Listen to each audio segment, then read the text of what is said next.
be an indie means we buck a system that doesn't want us. To be a fringe filmmaker means we don't do it for them. We do it for ourselves.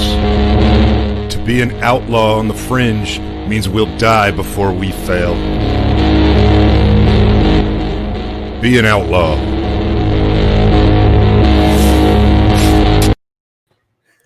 So, George.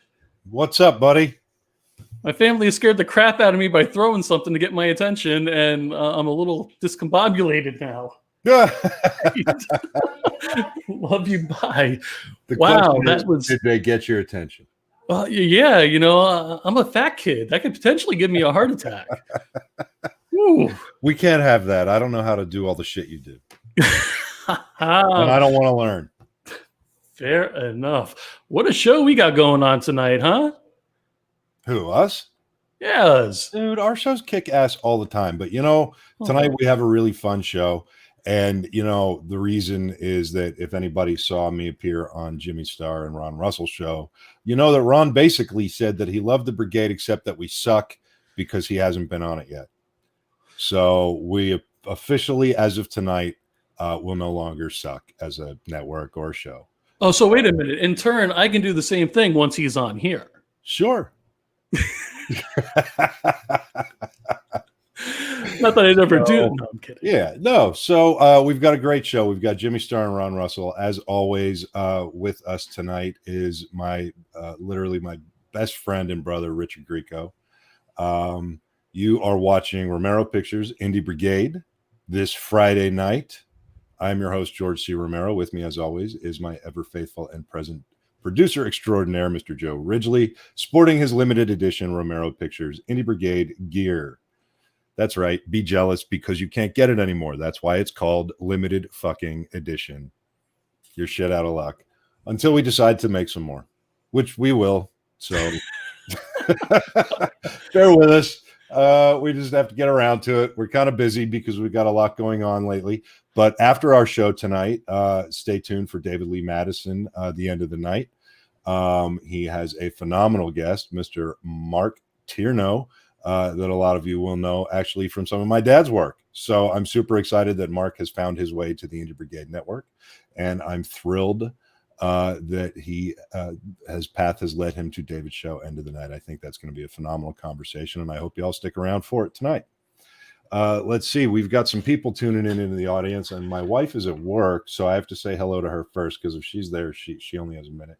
Hi, my beautiful Rebecca. I love you dearly. Okay, so we're bombarded with comments. We really are. We got Stephanie, who is over in Twitch land right now, holding down the fort for us over there. Mm-hmm. Got Jimmy Star with Ron Russell. Hey. We'll be seeing you guys shortly. Did you give them a time, by the way? Yeah. Oh, okay, good. I sure did. I didn't give them a time. Did you send Richard the link? Did I send Richard the link? Yeah. Yes, I did. I sent everybody the link. All right. Just fucking checking, man. I mean, you know, you have BlameJoe. It's kind of a thing around here, so I have to always try to catch you. What are you implying? Let's see. We've got a ton of people tuning in on Twitch, and if you guys, and I was making a list when the show started here. I want to go down all of our new cool shit real quick. So, but let me just throw some shout outs here. Gunny, what's up, brother? I love you to death. So happy you're here with us tonight, man.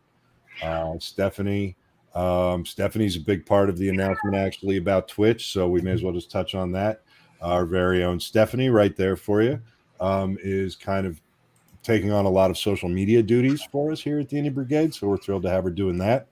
You're not kidding. She's leading the Twitch brigade, and she is basically figuring out our entire Discord server. So for those of you who think I just spoke a whole lot of words that you've never heard on the Indie Brigade before, you're right. And that's cool. What you need to know is that's fucking cool. We're growing, we're expanding. We now are on Twitch. All of our shows stream to Twitch. If you've been paying attention to our little Twitch launch effort, you've noticed that we also tend to hop on there and play some Call of Duty. So our Twitch channel is just kind of a place to kick back, have fun, Watch our shows with a different, more of an engaging kind of Twitch chat. That seems people who are using it seem to really love it. And then when we're not online on Twitch, we've got a brand new Discord server that we are currently still trying to figure out. But we're very excited about it. And from what I can tell, it's about the coolest fucking thing going.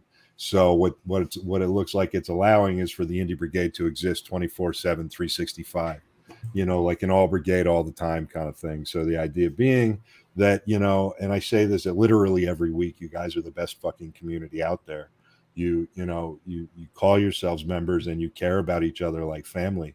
And, the more collaboration and the more conversation I see happening among the brigade and the more projects that I see people working on together, and the more I hear stories about y'all reaching out to each other to offer support and genuine caring, you guys have really embraced the community intentions of the Indie Brigade. And I'm just so unbelievably proud of what we have all come together as a community to create, which, to be redundant, is a fucking community. When I was growing up in the entertainment business, there was this thing called community. Richard knows all about it. Jimmy knows all about it. Ron knows all about it. It wasn't so I'm going to stab you in the fucking back. It was, hey, I'm writing this script. You got any ideas? Yeah, here's an idea. Hey, thanks. And that was that was just nature. It was how it was. Everything was collaborative and beautiful. And that's gone very far fucking away. And the Indie Brigade is about bringing that back. It's about bringing back this sense of community, but bringing back a sense of community with discipline and drive and direction. And with a clear vision of what you all want from your creative and visual arts and music and anything else that you're creating out there in the brigade. So I'm so unbelievably proud of this community and every single person who's helped us build it. And we're doing the best that we can to kind of grow and offer more engagement and more accessibility to a lot of things. And Discord looks like it's gonna actually be a huge piece of that. You will also note, or you're also about to find out, we're going to have some Twitch exclusive content that you'll only be able to see on Twitch. Stephanie is going to come in there with our first actual Twitch exclusive show. That's going to be a lot of fun, and we're going to have her on to discuss it and tell everybody all the details about it. Right now, I'm just kidding. I just wanted to fuck with Stephanie. You're fucking with me too, because I had no idea. I have a feeling she just flipped out. Yeah, she just dropped the log. There was no doubt. To touch base on that though, Libby and Matt, their movie, it sounds like they're going to be the first ones up for the watch party. So that's going to be pretty badass. We're getting that worked out now. It's going to be very cool. So stay tuned for all of that. We're also going to be adding some other Twitch exclusive shows. We're also going to be adding, because Twitch has subscription levels. So, we've got merch, we've got stuff. If you guys want to help us out, if you guys want to help us keep the servers running and keep the lights on, or if you've just learned anything and you want to throw us a tip, we've got plenty of ways for you to do that. But it's also kind of scattered. So we're trying to, as we grow, bring some more organization to things. We're trying to really drill down and refine some content, and we're trying to deliver you guys some things that are a little bit more elite than anywhere else you're going to find. The Indie Brigade has been a front runner in everything that we've done, Joe, with literally from the style of shows to the style of information, to the way that information is presented, to the very first online fan convention in the history of the fucking internet, March 28th and 29th, DEF CON 1. You won't hear a lot of people talk about it, but it did fucking happen, and you can look it up on YouTube. You see how many followed. Huh? Yeah. We promoted that thing for 4 or 5 days. I think we had almost 20,000 viewers. We streamed for 2 days, 8+ hours each day. Interviews with 15 of your favorite celebrities. And then day 2 was all panels and demonstrations. Joe Castro did a demo on how to make a zombie, that kind of stuff. And it was amazing. And the Indie Brigade has been a front runner in everything that we have done. And we quickly became a network, and we quickly had so many wonderful people want to be a part of it. And we quickly started adding shows. And that's when we realized that we were a full-on podcast network. And then we realized what a resource so many of you were telling us that we were becoming for you in the pursuit of your art, in the pursuit of your production value, in your pursuit of all that stuff. And we started to really want to try to figure out how to give back as much as we possibly could. And, you know, we all do this on a volunteer basis. So we're trying to figure out, also in the true fucking outlaw nature of the Indie Brigade, we're trying to figure out how to do this shit against the flow. So we're not interested in paying for ads. We're not interested in taking a lot of the quick and easy routes. We're interested in doing this with you and for you.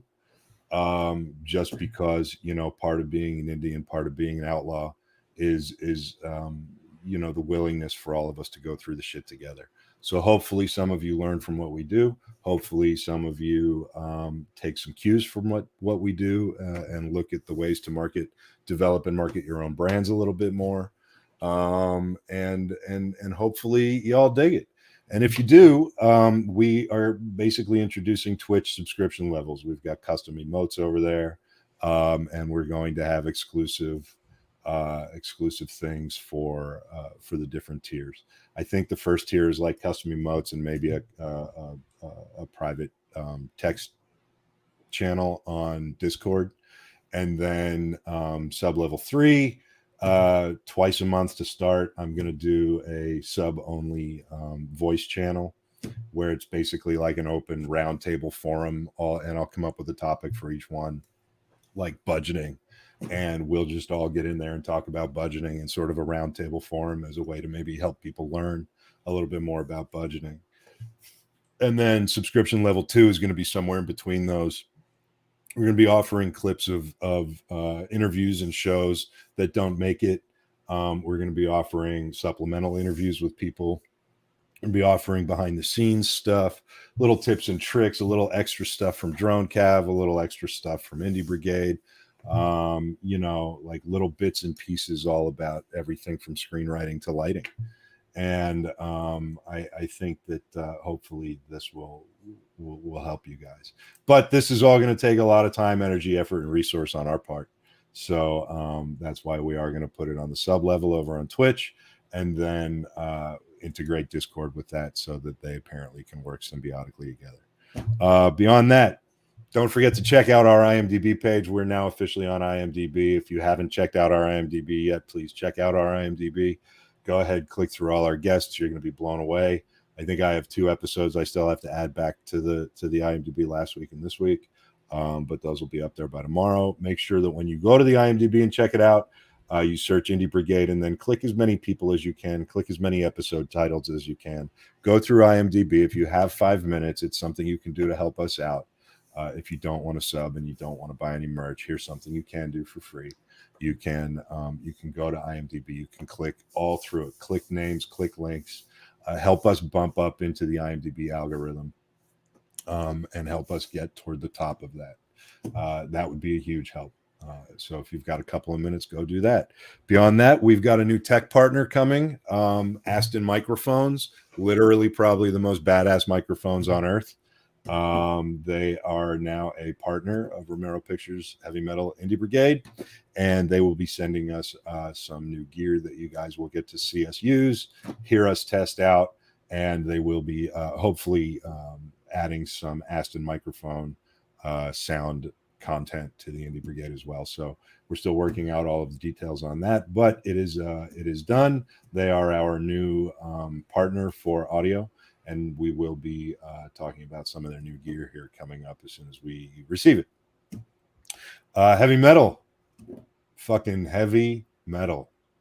Let me tell you guys, it is such an honor to be doing what I'm doing with heavy metal. Cold Dead War issue 1 comes out next month, October, like very soon. Very excited about that. I've actually turned in Cold Dead War number 3 now. And I'm working on Cold Dead War number 4. You guys, I've seen issue number 1 in its entirety, cover to cover, and it is like it's unbelievable to me. This process to me, what a way of storytelling that I've never had the opportunity to explore before now. And the idea of telling a story like this.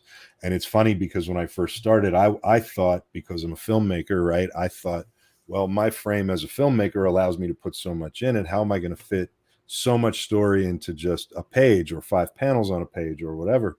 And I had to like break my brain into realizing that each panel on that page was more vast than any camera frame on Earth, because it can be absolutely anything. And the little details and attention to details that you can focus on in there. It took my storytelling to a different level that I never knew that I had the ability to go to.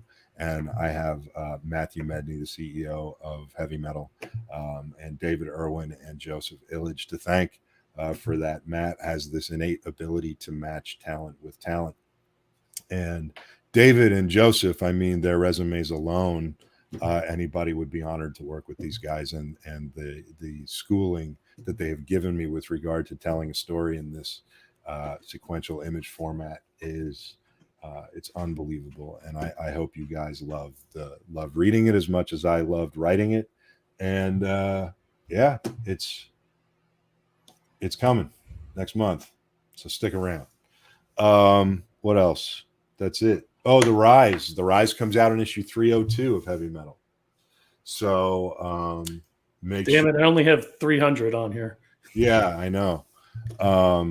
That's irrelevant. Thanks. Boom, Heavy Metal issue 300. Although I don't have any creative writing in there, there is a bit in there on me. So if you feel like checking it out, feel free, get it. I heard it's cool. I still haven't found a copy here, but in rural Kentucky. But I haven't gotten to Barnes and Noble yet. Go, Joe. I need a breather. All right. So Sunday evening, 10 p.m. Eastern, the Wagner Wiles will be back on discussing the Evil Dead franchise. If you guys were on a couple of weeks ago, you know how much fun that episode was discussing the first 2 movies. So please make sure to join in then. Again, that's 10 p.m. Eastern Sunday night. It will be on Twitch, Facebook, and YouTube. Boom. I think that's about it. I mean, I should probably just touch on the merch. If you love us, if you want to support us and don't want to sub on Twitch, go to romeropictures.com/merch. Check it out. We've got amazing merch there. There's a line called Scare Tactical. Every item purchased from Scare Tactical, the profits from that go toward helping me get some money together for the Veterans Compound, which is a nonprofit organization that we're working very, very, very hard to launch. So help us out, buy some Scare Tactical gear, help us help veterans learn the creative arts. There was a question about, is Richard going to be going over to Twitch, or do we know yet? You know what? We haven't decided on that. In fact, but I honestly probably would think so at this point, because of the nature of his show. It kind of makes sense for him to not have to worry so much about some of the stuff that we have to worry about. Can't forget to mention Dino as well. Yes, Cinephiles coming very soon. I just spoke with Dino, and he is working on it. So with Dean, we are working on putting together a handful of episodes. So because it's going to be pre-taped and there's some production value going into it and things like that. So it's going to be a pretty cool show. But we're working on getting a handful of episodes made so that when we launch it, we've got content while he continues to make more episodes. So bear with us. It's coming soon. What else? Just want to shout out to Samantha Wagner of the Wagner Wiles. Oh yeah, how cool is that? That's pretty badass. So I put that up as my Facebook. What the hell is it? Cover, background? I don't know what you call it. Whatever you kids call it these days. Well, I'd like to give another just thank you to Heavy Metal and Diga Studios. If it wasn't for the Trinity that was formed when Romero Pictures came together with Heavy Metal and Diga, the Deadverse would not be getting the steam that it's getting. And what I love about this partnership is the fact that they believe absolutely in the outlaw style, and they believe absolutely in my intentions for the Rise and for the Deadverse, and they are about being very supportive of that creative vision. It's a first for me, and it's very exciting, and it's an honor. And I just wanted to give those guys a little shout out there. Very cool. Oh, you know what else? There's one more thing. Wonderwork is actually a like what do you call it? Like a radio play, like a recorded dramatic radio play, right? Like narrative. And it's by Heavy Metal. It's called Wonderwork. And there I'm actually writing the season 2 opener for Wonderwork, and Richard Grieco is going to be voicing the lead character. So stay tuned for that. It is in the Rise universe, and it will officially be the very first piece of content produced and released in the Deadverse for the Rise. So, and it's interesting because it's like a side story. So we're doing this whole sort of like weaving it all together. So make sure you stay tuned and check that out. Now? Now. I'm not ready. No, I actually had a surge before, and surges suck, let me tell you. But that's okay. There is no worry. Or maybe there is a worry. The hell? Talk amongst yourselves for a second. Nope. Please? Nope. All right, fair enough. Watch me stare blindly at a screen. Let's just go through these, and maybe I'll do my shout outs right now. See, my God, there's so many people. Right? Morgan, what's up? Lacey, happy to see you. Sam, Smithson, Stephanie, Gunny. No, Ken, nobody here is mature. Tim, what's up? Okay, so that's that. All right. Kelly, Elena. Cancel. And Libby. What's up, Libby? What's up, Matt? Terry. Jeez. I love how everybody says hi to everybody. Right? It's fucking cool. Master of Snark, welcome. I know that you've seen our wonderful, absolutely sponsored Pro League Call of Duty games. I'm glad you're here. Oh, good. Finally, we're here. You ready? No, Jennifer, how's it going? Thank you for joining us. Just Dad Drums. That's a pretty good name. I like that. Just saying what's up to everybody here. This is fucking awesome. There's a lot of new names. A pleasant state of mind. How about stop that? I'm still trying to back that up. Wow, usually when somebody tells me to back, never mind. Holly, what's up? Oh, it's good to see you. I haven't seen you in a minute. I'm glad you're back with us. Veterans Compound is going to kick ass, Gunny. Jimmy Starr and Ron Russell. I love it. I love it. I love it. I love it. They are. Scotty, what's up? Okay, so are you ready? So everybody, this is actually, Grieco has a lot of different fragments from a Dirty Ashtray. And there was a time when he was putting these recordings together. So he asked me to play this for y'all tonight. And this is one of Richard Grieco's fragments from a Dirty Ashtray, the inspiration for his show.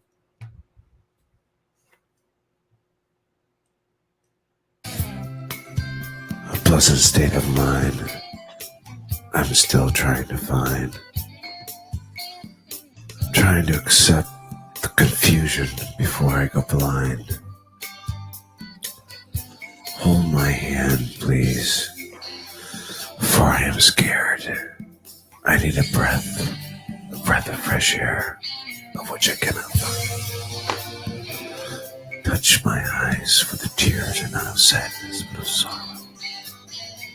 Take my soul and hold it as gently as a flower. Talk to me in words of hope and in words of love. Let my weary mind travel above the world of illusion in which I live in, because my reality is too strong take this shit anymore. Walk with me, please, to the door and hold my hand forever, because I will always want more. Touch my lips, they say no word, because I feel so much pain while my mouth too open. Bleed. Don't ever close the door.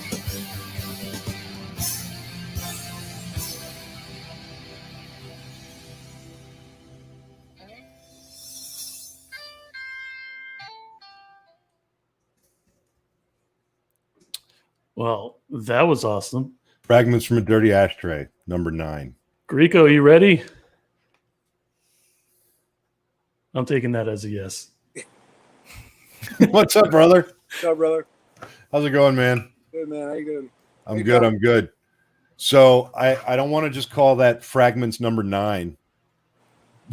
Yeah, I mean, I think you're right. I mean, because they're all nondescript as far as titles, because it's all kind of scatting fragments and poetry and stuff, kind of like that quickly and over 2 or 3 or 4 nights doing it, and then and just sitting in front of a microphone and recorder and recording the stuff, and then John Sinclair or John Dunmore, and he put it to music. So, Well, it's awesome. I have a question for you about it. Tell me what makes doing Fragments from a Dirty Ashtray, these recordings and the original writings, tell me what made doing that so important to you as a creative.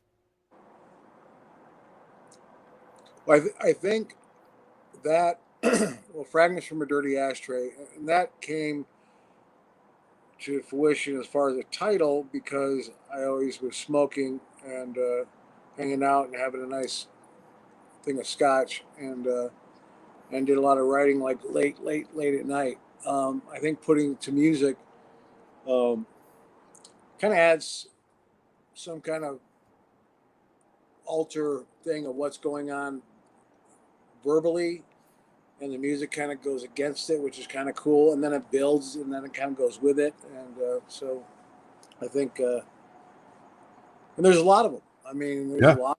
I mean, I got 12 that I know of. I mean, there might be, I don't know, maybe 100. I don't know. Well, what I love about it is that it's the name of your show, the style of what you're going to do with your show, the style of these pieces, it all fits together so well. And everybody's really excited about your show. And I keep getting asked about it. And so I figured it's, every time you're willing to come on and talk about it, I'm thrilled. But what you did with that particular fragment, some of the other ones you played me, and taking your writings and setting them to music and looking at everything. I mean, they're a perfect metaphor for kind of what you've described you want to do with your show. And, we've talked about doing sort of a, damn it, I lost the fucking title. I lost the fucking title again. But it's a, what was it? A compendium of Continuum. Anthology of fuck me. I lost it. Some anthology of consciousness. A collective anthology of consciousness. Of consciousness. I found it. See, I do take notes. Yeah, make sure you keep that.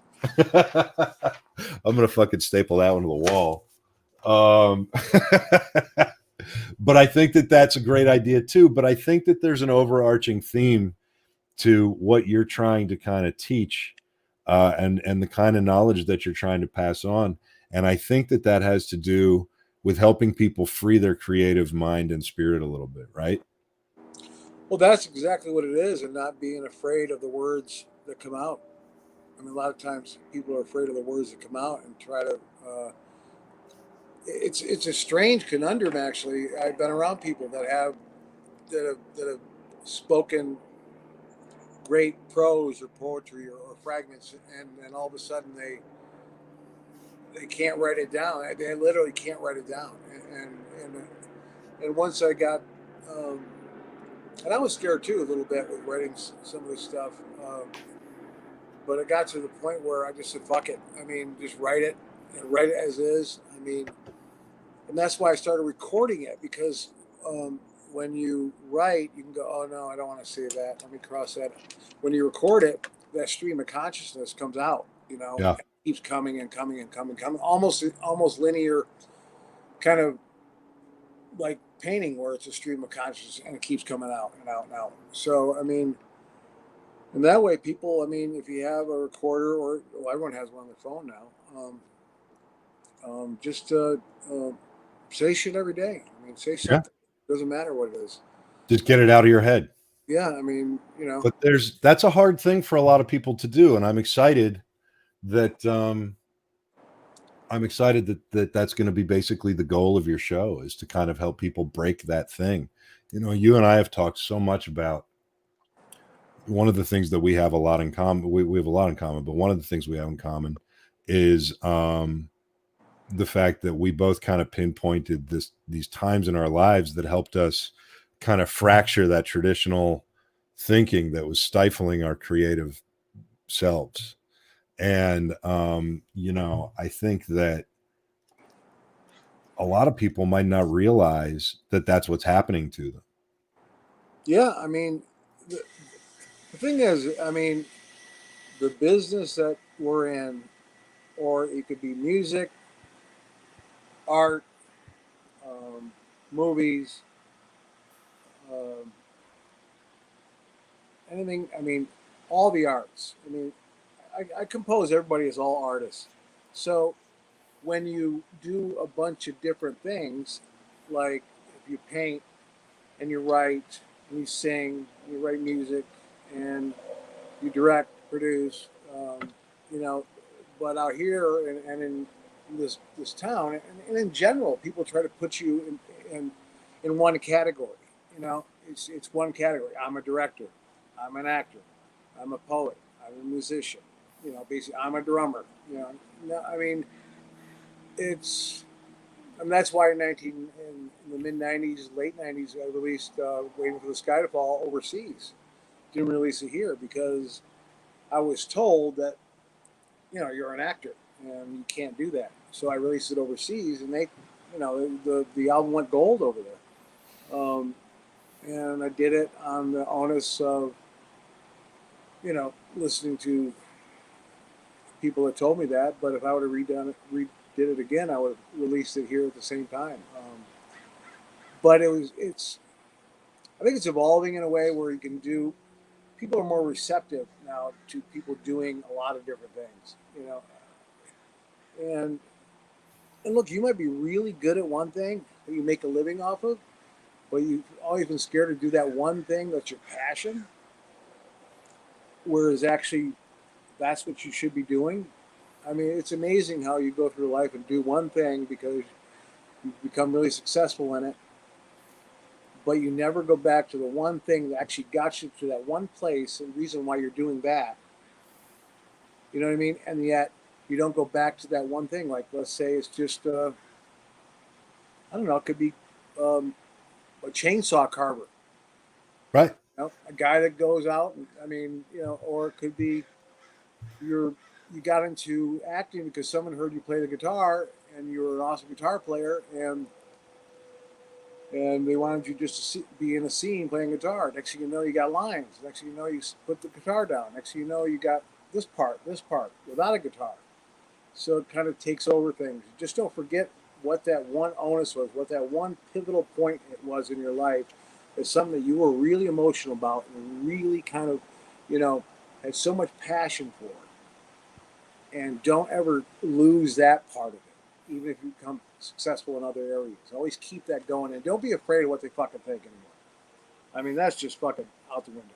So just do it. And it's the first step of it's always the scariest one, that first fucking step. That first step where we go, well, when I did my first my first one-man show in LA, I was so scared because there's 37 paintings. And you have that's your voice right there. And that's it. And so you're being judged on that. There's no editor, there's no, person saying this or that. It's just your total emotions on canvas. Same when you sing, same when you act, same when you direct. It's just always stay true to yourself. Never forget the thing that passionately got you into a place where you are now.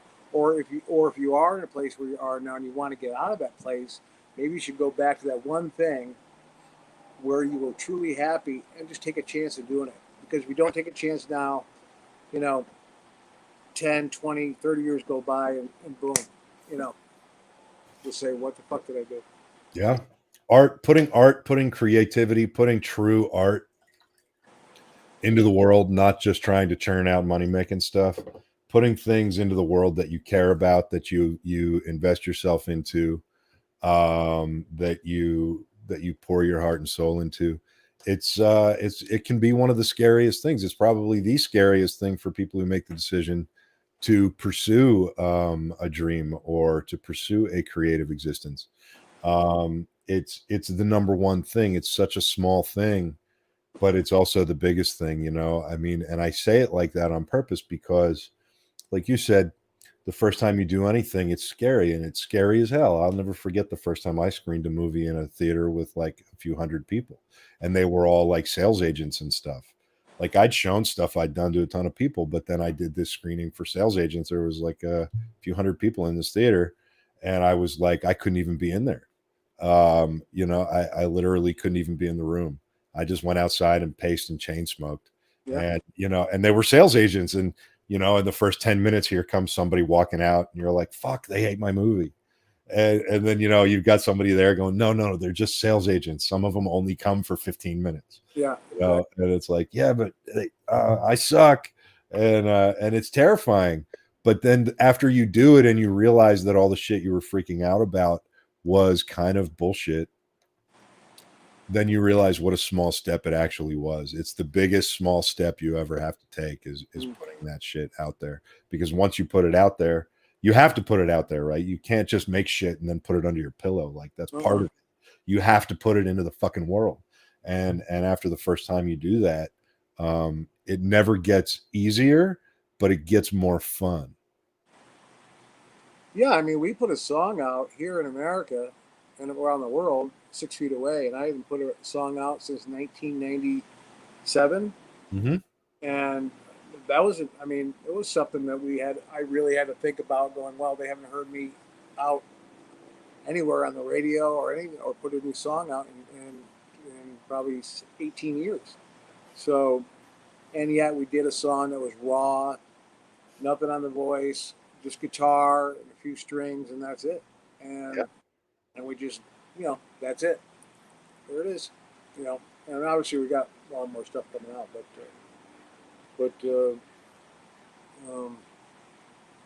it's just you got to take chances. And I saw one comment that people have to pay the bills and stuff like that. You can still look. When I was in New York, living in Alphabet City, when it wasn't chic, by the way, I was living in a hotel room with like 4 other people. There was rats and cockroaches. This is for about a year and a half, I bounced around different places until I got a job bartending at the Palladium when I opened. But I went to theater every day. Went to pay for my Warren Robinson Theater Workshop, Al Spivak, Harold Guskin. Hung out at coffee shops, had my fries and gravy because it was only like 50 cents. But it was probably the greatest times, the most fun times of my life, just because you were free. Yeah. No fucking mortgage, no car payments, no nothing. You didn't have a cell phone. Basically you had, our rent's going to be $800 between four people, and those and food, and then theater classes every day, studying theater.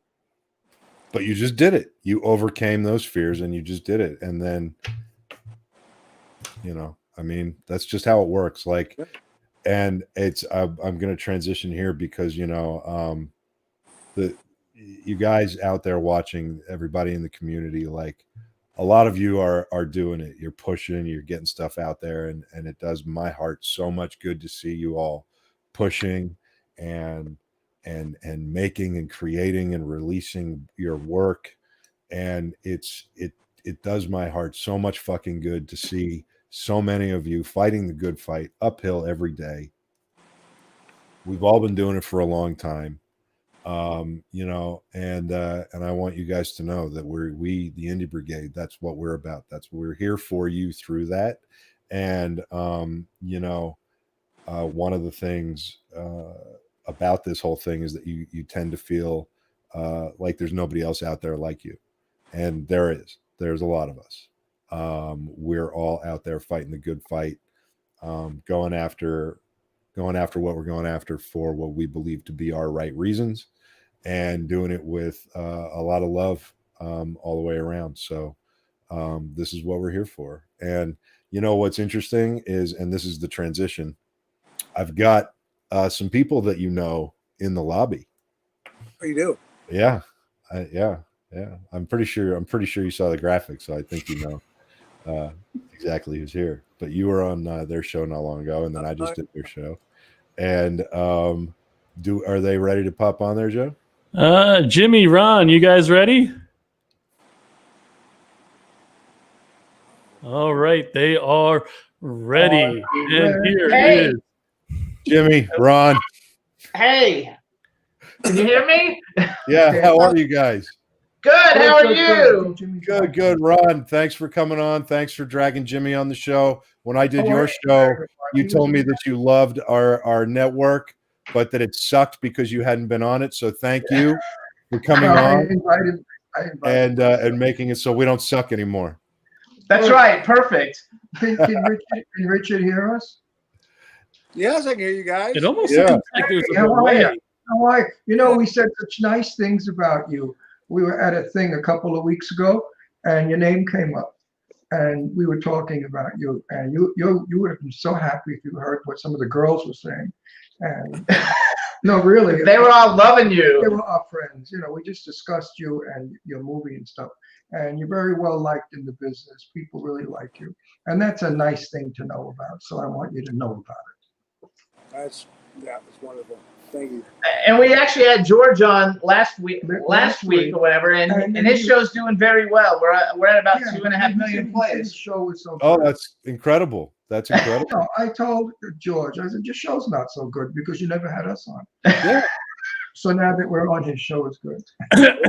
Ron. Hey, Joe. How you doing, Joe? It's nice to see you. It's good to see you too, Jimmy. Hey, Ron, I've never been on your show. It must not be that good. Hey, Joe. Joe, you know what? At least Jimmy said hi to you. Yeah. The reason why we don't have you on our show is because we have about 4,000 people waiting to come on our show. So we'll bring you on the end of the 4,000. No, what we'll do is we'll do a crossover Indie Brigade Jimmy Star show, and we'll all come on one of our shows. It'll be a lot of fun. I was just playing with you guys. I figured. I'm so fucking inflated this week because LA Times and New York Times voted us the best pod show in the world, and we beat out Howard Stern and Andy Cohen. I mean, that's big fucking shit. Well, let's start there. Why don't you guys tell everybody about who you are, introduce yourselves, tell everybody about your show, and what you have going on. Oh, my name is Ron Russell, and I'm much better than Jimmy Star in the show. You know, the show was wonderful. I made it that way because of my fabulous personality, and I'm only 26 years old, you know, so it's young. Yeah, they don't know who you are, so they don't know that you're actually 80. Go fuck yourself. I bring up the 80. You know, I think he's waiting for me to die, but you're not getting anything. Everything goes to my daughters. Anyway, it's the Jimmy Star Show with Ron Russell. It's Wednesdays from 12 to 2 p.m. Pacific time, and it's a lot of fun. And we've had great guests like Richard Grieco and George C. Romero on the show, and we just have a good time. It's unscripted, unfiltered, and we have no idea where the conversations go. When we talked to Richard, it started out with Ron met him in a bathroom at a movie premiere. Sounds very lurid. No. I was peeing, and this man Oh, I was peeing, and this guy comes next to me and starts peeing. And I look and I see it's Richard. And I said, oh, listen, by the way, I mean to get you. I would like you to come on our TV show. And he looked at me like I was a little weird. And I said, we're a great show. And I gave him all the pitch while he's peeing. I mean, look, you do business when you can. So we did two business. One business was peeing together, and the other business was getting him on our show. But I didn't peek. See, I didn't look. So that's. Oh, you didn't. A bunch of gay guys said, did you look? And on one of them I said, oh yeah, but it was embarrassing, I said, because his penis was down at the bottom of the urinal, and he get an infection that way. So the Queen got all excited. She goes, those berries, they get so excited. But anyway, I love you guys. I don't look at men's rooms. You gotta have fun. What are you gonna do if you don't have I fun? had to pee so bad. So we were just Hang on, go. We were just talking about that. We were talking about having fun, and we were talking about basically taking the steps that you need to take when you start out in this career. For just in case you guys know, Jimmy, but Ron, you're new to the Brigade. We are all about trying to make sure that members of the Brigade, people who watch our show, people who tune in, and people who are a active, loving part of our community learn something, or we try to give them some sort of messaging every week anyway, while we have fun. But one of the things that we were talking about earlier tonight was having to take that step toward putting your creativity out into the world, and both of you guys have incredible stories in this business and your careers. And, what are some of the things, what are some things you can talk about with regard to some of your own fears when it came to putting your creativity out into the world? Jimmy, I know that you had a fashion line, and Ron, you've been an actor, and you've been in some phenomenal. 64 years. I've been in business 64 years. Yeah. I knew all the great legends of Hollywood. I hung out with Jane Russell. What were your fears? I don't have fears. Oh, I did. Jane has fears of everything. I know, not of everything. No. When I went to be a clothing designer, everybody told me it couldn't be done, not to do it. My parents told me it couldn't be done, don't do it. I quit a good job to start a clothing line and open up a clothing store, and I was, very successful. I think the biggest thing, advice-wise, would be don't listen to the naysayers. Everybody tells you they can't do it because everybody else is afraid to try. But I think if you've got they don't want you to passion, succeed. If you have a passion, hang on, let me finish though. If you have a passion for something and you want to do it, I think you got to just go for it and do it, because you're going to have regret if you don't. We all know that. That's common sense. No, they don't all know it. Exciting. Listen to you. We all know the words. We all know it. But I mean, it's a hard walk to walk. Yes, it is. It's a hard walk to walk. But if you really want to do it, you just got to do it. It's not a hard walk to walk. Getting up in the morning and showering and shaving and brushing your teeth and going out the front door, the world opens up. Whether you're a salesman, a baker, a butcher, or an actor, it's all the same shit. Everybody worries about their job. Everybody kisses their boss's ass so they don't get fired. Everybody wants a raise. Everybody needs money. Everybody goes to work not for the love of work, but for the love of money. Not me. Not me. Okay? I quit school at 16 years old. I went to work at 16. I became a hairdresser, and I knew that I needed a backup job. But I was in my first movie at 19 years old with Sophia Loren and Tab Hunter, so fuck all of you. I mean, who starts off their first movie with Sophia Loren and Tab Hunter? I mean, please give me a break. And that's all I needed. And I was never afraid. I've had a good career. I did stand up for 45 years. I've been on television. I've made movies. I'm doing these hokey pokey horror movies now that I love them. I love everybody I work with. I love my Angie and all the girls I work with. I love them. Ron has a thing for all the girls. He loves all the girls. I love them. They're like my daughter, Sadie Katz and Angie Stevenson. I mean, they're all just beautiful young girls, and they're just adorable. Actually, I think Richard's been in movies with a bunch of those people. Of course he has. Those are the girls that we're talking about. He has new movies coming out all the time. Those girls talked about you. We got a question for you. Okay. Okay, so Elena put up a question. What artists inspired you guys into your careers? What artist? You know what? I got involved in film. Bullshit artist, I guess. I got involved in film, and I'm not a good actor. He'll tell you, I'm not a good actor. I'm in a lot of things, but I'm not a good actor. But I actually used to watch CSI Miami and anything that the guy, what's his name? What's the guy from CSI Miami's name with the red hair? David Caruso. David Caruso. I kept watching David Caruso in movies and stuff and thought he's the same everywhere he goes. I could probably do that. And I went on Craigslist and looked for indie film auditions, and I booked like my first 9 auditions, even though I'm not any good. And I thought if he could do it, I could do it. And that's what got me starting to work on films and stuff.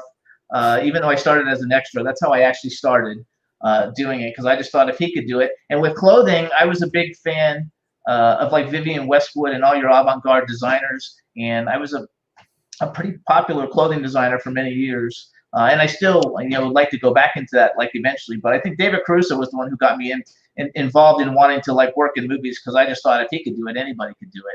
Because I just didn't think he was any good.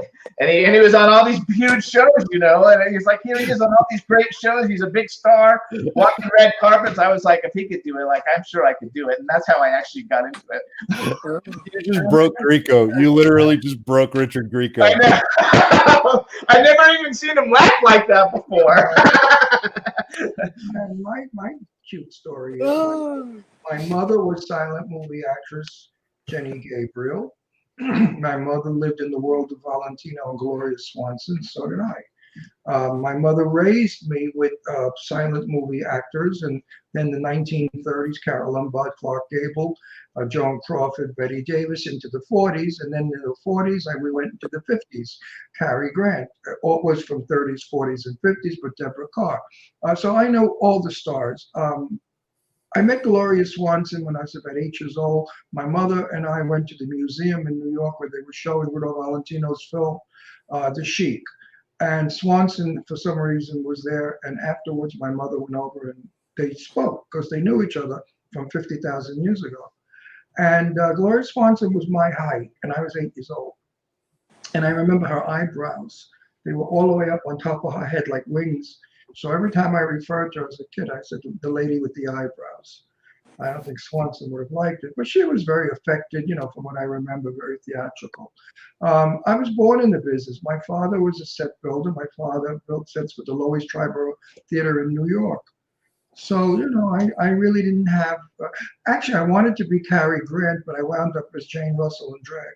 So I made a wrong turn somewhere. I turned the wrong block. No, he's serious. No, serious. I worked at the stand-up comedy as Jane Russell, comedian, doing jokes. Jane and I would. Hang on. I don't know if you guys can see this. Hang on, wait, which way? This is Ron in drag as Jane Russell. He performed in straight clubs for many years as Jane Russell, and then he became best friends with her. Then Jane and I were like brother and sister for so many years. I adored her. Ron's gorgeous as a woman, too. I have sunglasses on, by the way, not because I think I'm a star. I had cataracts, boys in the lights bothering me, so I had to wear sunglasses for a while. But it was not a major decision for me to come in show business. I mean, my sister married Evan J. Anton, who's a documentary movie producer. My sister was an assistant, somebody at Cinerama Theater. So it just was all over the place. So next, keep going. Next one, George. By the way, George, it's nice to see you without the hat today.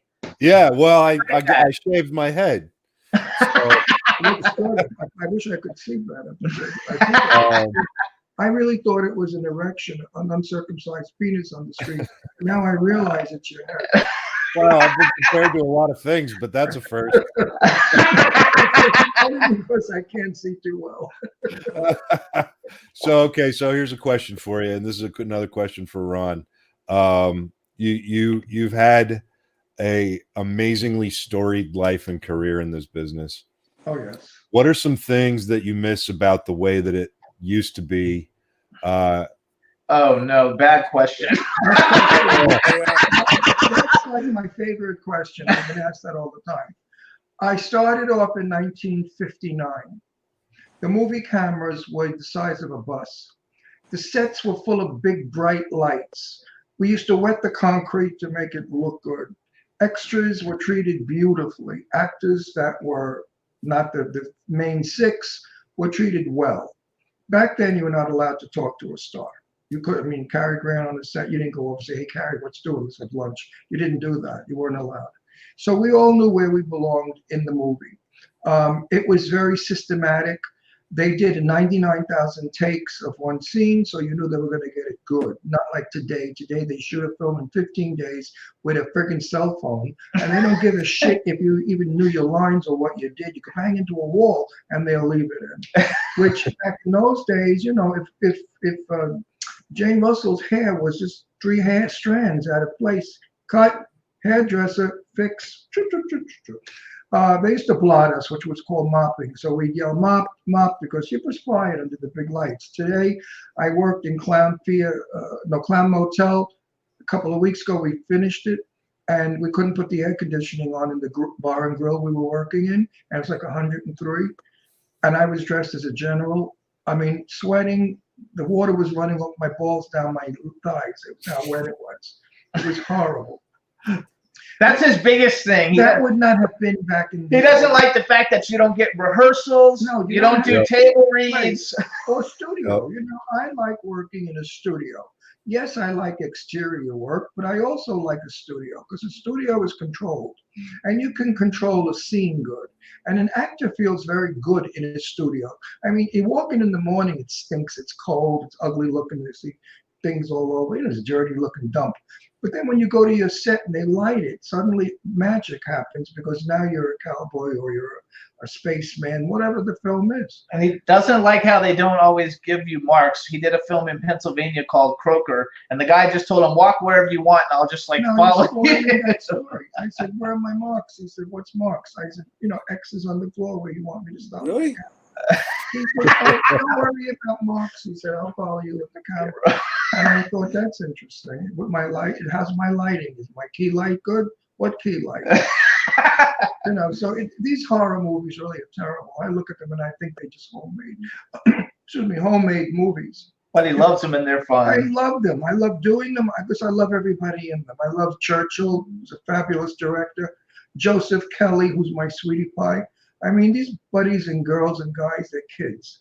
And they don't care that I'm an old bag. They treat me like one of the kids, and I love that. And we have a lot of fun on this set. I'm not memorizing lines anymore, so now we're using a plug in my ear and Jimmy feeds me my lines. So I feel like Marlon. Actually, Richard, are you Johnny Depp? Richard, are you good at memorizing lines? Oh yeah, I've always. Because it seems like people can do it or they can't. Well, Richard, when you're 80, we'll talk. I got a photogenic memory.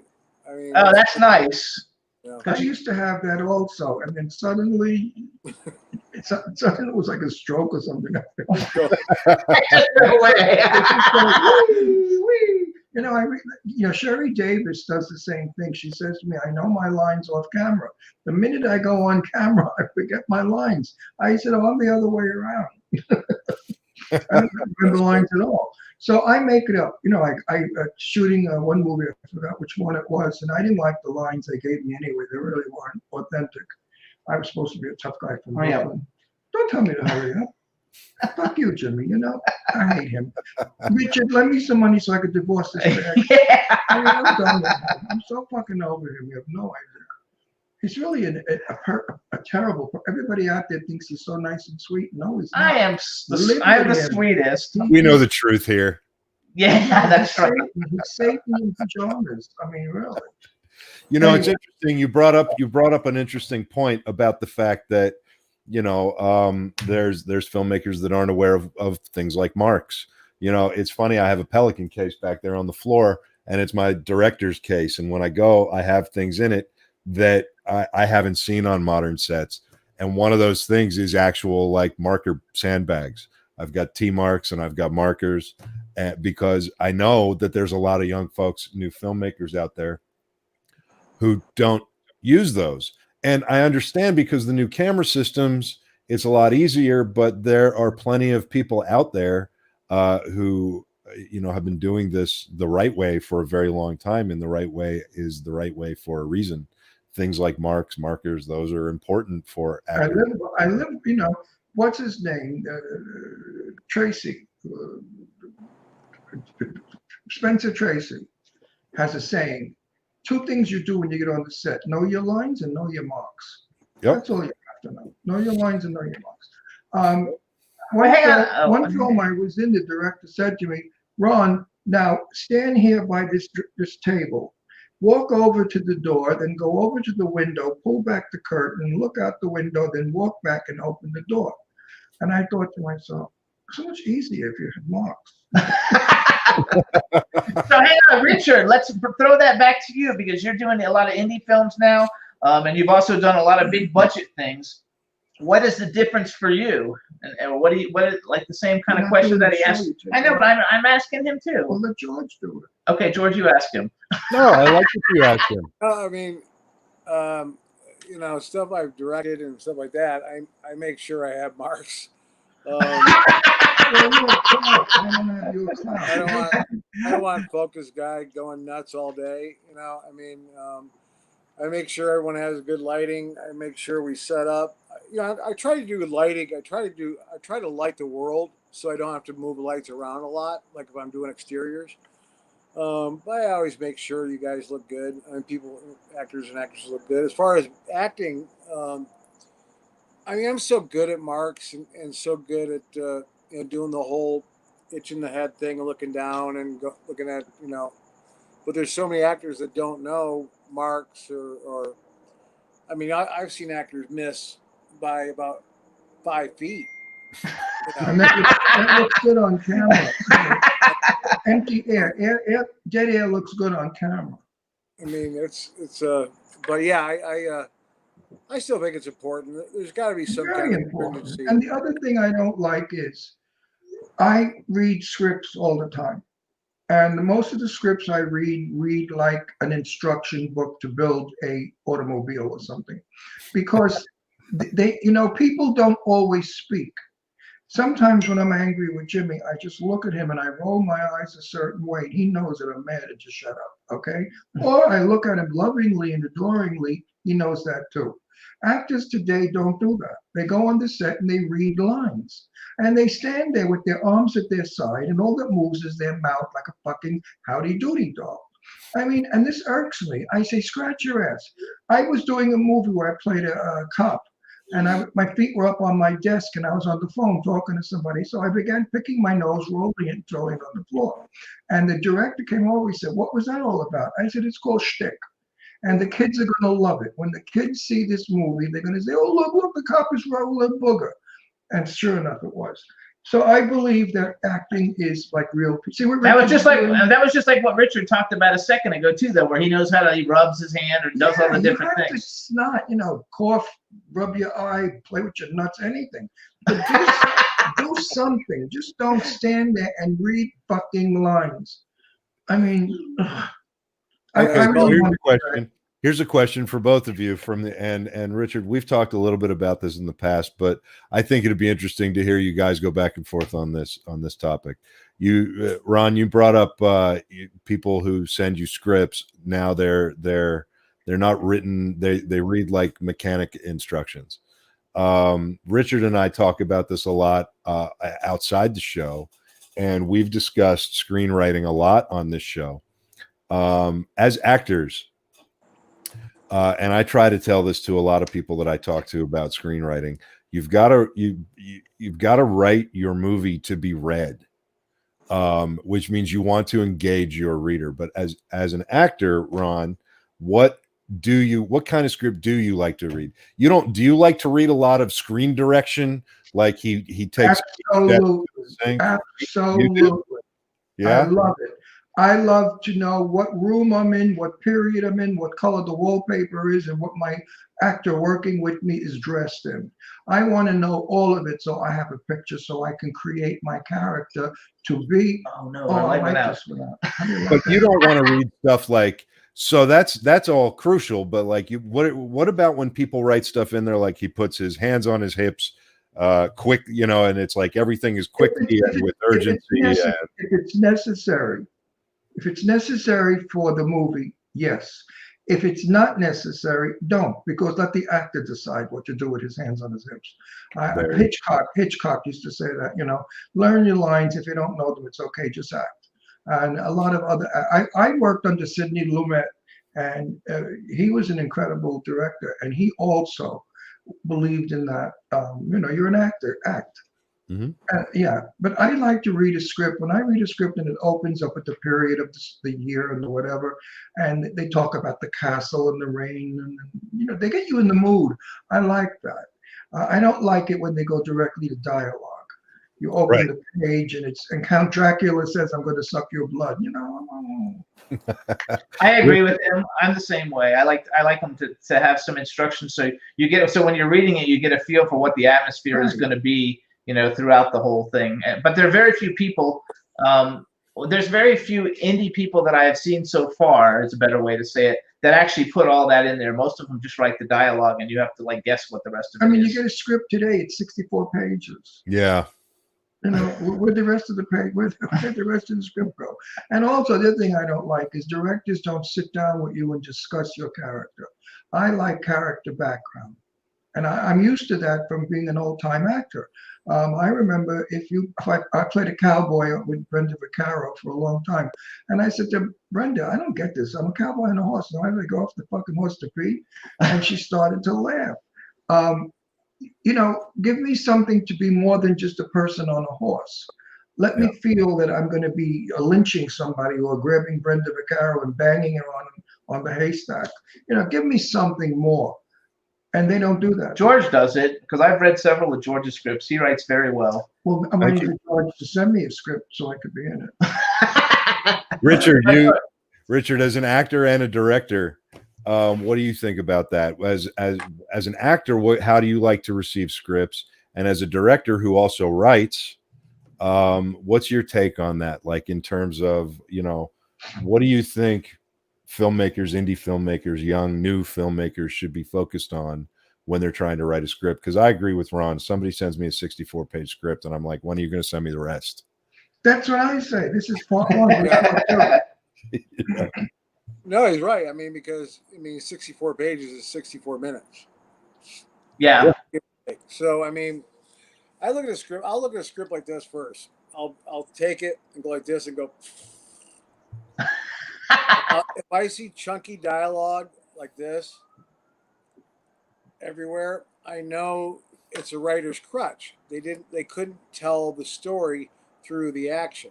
Exactly. So the worst thing in the world you want to see is actors telling the audience what's going to happen next.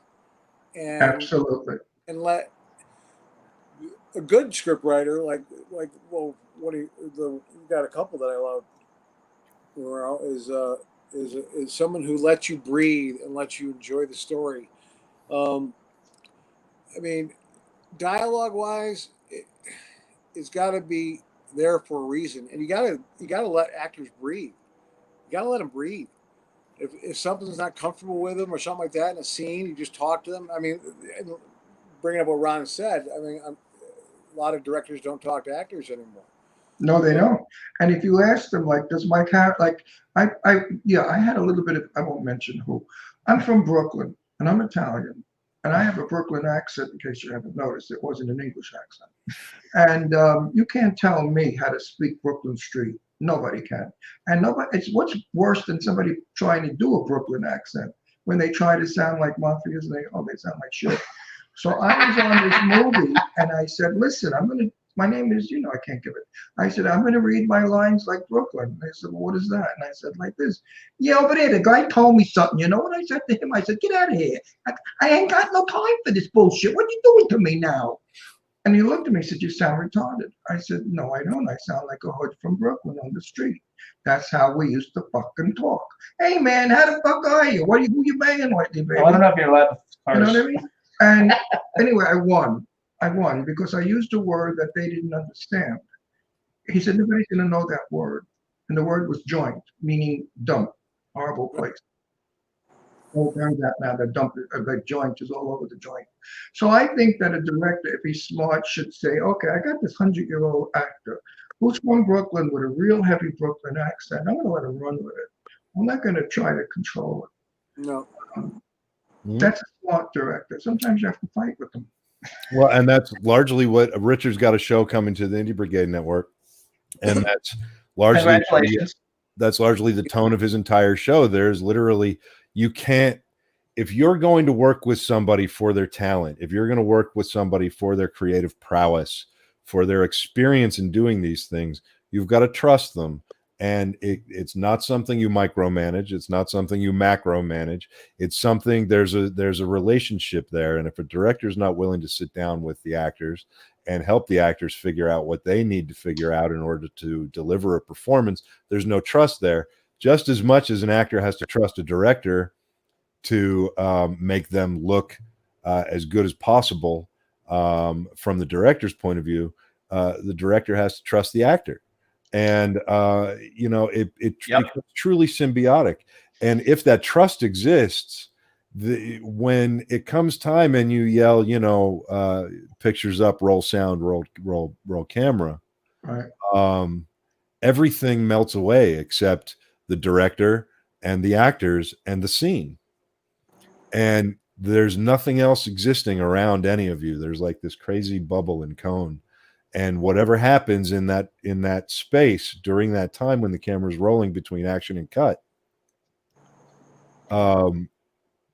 it can only come from a truth, and that truth can only be achieved if there's a relationship between director, actor, director. Totally correct. Respectful. I like to drop names, so I'm going to drop a big one. Betty Davis. I knew Betty pretty well. And Betty and I were having lunch one day. We were talking, and I was dying to ask her a question that I've been wanting to ask her, but I didn't know her that well. Now I felt I knew her well enough to ask. I said, I heard that you were a real bitch on the set, Betty. Is it true that you told every director how to work?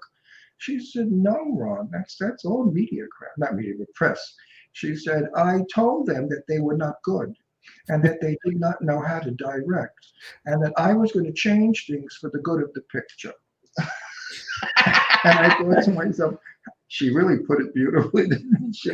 But she was a powerful, Betty Davis was not the fabulous lady you saw on the screen, so chic and elegant, enunciating every letter in the word. She was a broad. She was a drunkard who smoked cigarettes. I went to a party at her house, and I stood there staring at her for 10 minutes. I said, this woman smokes a cigarette and drinks scotch at the same time. How the hell do you do that? So I went over to her. I said, Betty, how do you smoke a cigarette and drink scotch at the first? She said, darling, there's nothing more marvelous than the taste of alcohol and tobacco. She was a character. She had a dirty mouth. Everything was fuck. I mean, she was really cool. And she loved the guys. She loved the guys. She was quite a broad, fabulous actress. As far as I'm concerned, she was the #1 actress of all actresses. Yeah. I knew her when she was an old lady, and then she passed away. She wrote about me in a book, which I thought was sweet. A little of this and a little of that. So that was a big deal for me because Betty Davis was like an idol. Yeah. That's amazing. We have a question up here. Let's start with Richard on this one. Gunny wants to know, so why aren't scripts more descriptively written nowadays? Lazy or just the new norm? I have an answer for that. I think you're looking at for one thing, everyone thinks you're a screenwriter out there today, unfortunately. Tell me about it. And so they get final draft or movie magic, and it puts it in the things and this and that, and I mean, to be a good screenwriter and screenwriter / scriptwriter / script, I mean, it's an art form. It really is. I mean, I've read scripts that are brilliant, and then I've read scripts that hate content, like a horror film or drama, whatever. I just think it's maybe a little laziness, maybe trying to rush, maybe just lack of like original content. So basically, how about talent? How about talent, Rich? We use the word talent. I also think though people don't even know. I think that it's not like they don't go anywhere to learn how to do it. They think they know how to do it, and so they put it together. You know what it is? The cell phone and text messaging. People don't know how to interact with people anymore. In my day, it was the Second World War. We all knew what a war was. We knew what it was like not to have steam heat. We knew what it was like to grow a victory garden. We knew what it was like to lose neighbors who were killed in the war. We knew what it was like to have a girlfriend and go to a park and make out with her, or Saturday night go to a dance, or have decency and have humanity and have politeness and have caring. Bring that together. Today, this is all gone. Now they sit in their houses, they're masturbating to girls on the fucking computer because they don't even want to go out and get laid. It's too much work. And they don't even know how to write. So how could they write a play about life when none of these stupid bastards are living? You know, you got to get out in the world. You got to get beat up. You got to be poor. You got to be rich. You got to be kicked in the face. Yes, truth. Well said. Jimmy, we got to wrap it up here. Okay. Why don't you tell everybody what you guys have going on, where they can find you, and what's coming for the Jimmy Star Show with Ron Russell and everything else in our universe. All right, everybody, check out. First of all, you can find everything about us on JimmyStarsWorld.com. It's got everything about the show and upcoming guests. Our show is Wednesdays, W4CY.com from 12 to 2 p.m. Pacific time, 3 to 5 p.m. Eastern time. Since we're going through into the month of October, lots of horror movie stars will be coming on the show because I'm a big fan of them, and we love to have horror stars during Halloween. But basically, everything that we do, you can find at JimmyStarsWorld.com. You can follow me in social media. I'm at Dr. Jimmy Star and Ron Russell Show. And I have a couple of movies coming up in the coming months, of which I'm not allowed to speak about, which I don't understand that bullshit either. But anyway, as they happen and they give me permission to say them in a movie, I certainly will. But you can watch us on our show, and we have a lot of laughs and fun, as you can see that we are just a little off the wall. Absolutely, and we want to thank you guys for having us on the Indie Brigade. Yes, absolutely. I'm thrilled you guys came, but you're not done yet because Joe is on the screen, which everybody wants to look at. Oh, where'd they go? We should probably add them back on. There we go. We should get a picture. I want to say something to Richard. Richard, I feel like I know you now, and I look forward to meeting with the next red carpet. Yes. If we ever have one again. We'll yes. have them again. All right, Joe, go. We'll have a couple of drinks and we'll bullshit. Go, Joe. Go, Joe. So Jimmy and Ron. Yeah. Jimmy was kind enough to send me some pictures, and we kind of started a thing on here that we just started doing recently. So Jimmy and Ron, 5 seconds or less, give us a description of what is going on in the picture. You guys ready? Yep. Don't be nervous. I'm not nervous. That's me with Doug Bradley and Lance Henriksen, who are two of my favorite horror movie icons. Boom. That's me with Kane Hodder and R.A. Mihailoff, which is two really cool horror movie icons. Also, boom. Oh no, we got that, Ron. You got to explain this one. That's that I was a drag queen from outer space with Soho Johnny at a big affair, a big concert. And we did it as a last minute joke, and I was a no, he's not. He's the guy from Stranger Things. That's a Stranger Things. He didn't know that though. He doesn't watch it. I put tits in, and I was shimmying my tits on stage. The room was everybody was smoking pot, so the room was just like contact high. Plus, I had a couple of martinis, so it was fun. 5 seconds or less. Go ahead. Everybody knows I'm a huge Superman fan. That's Halloween. Fan. That's Ron and I at Halloween in our Superman costumes. He has all the muscles. Right.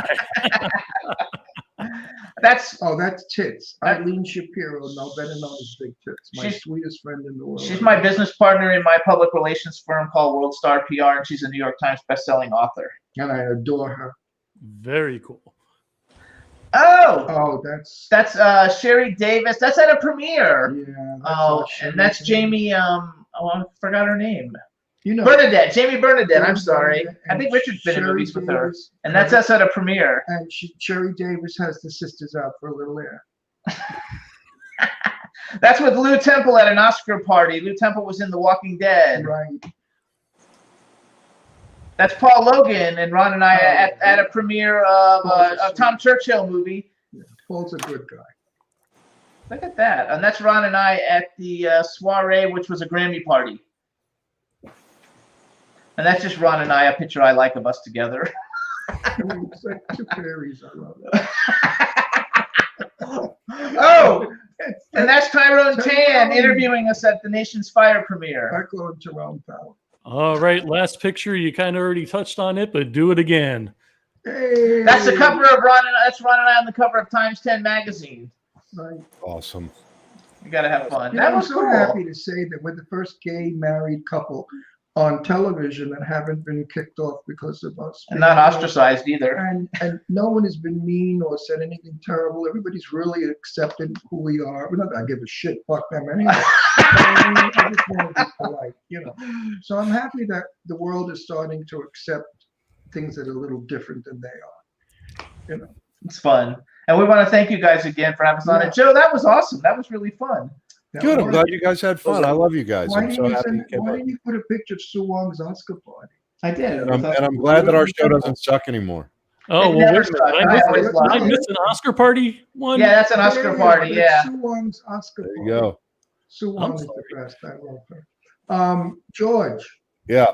I forgot what I was going to say.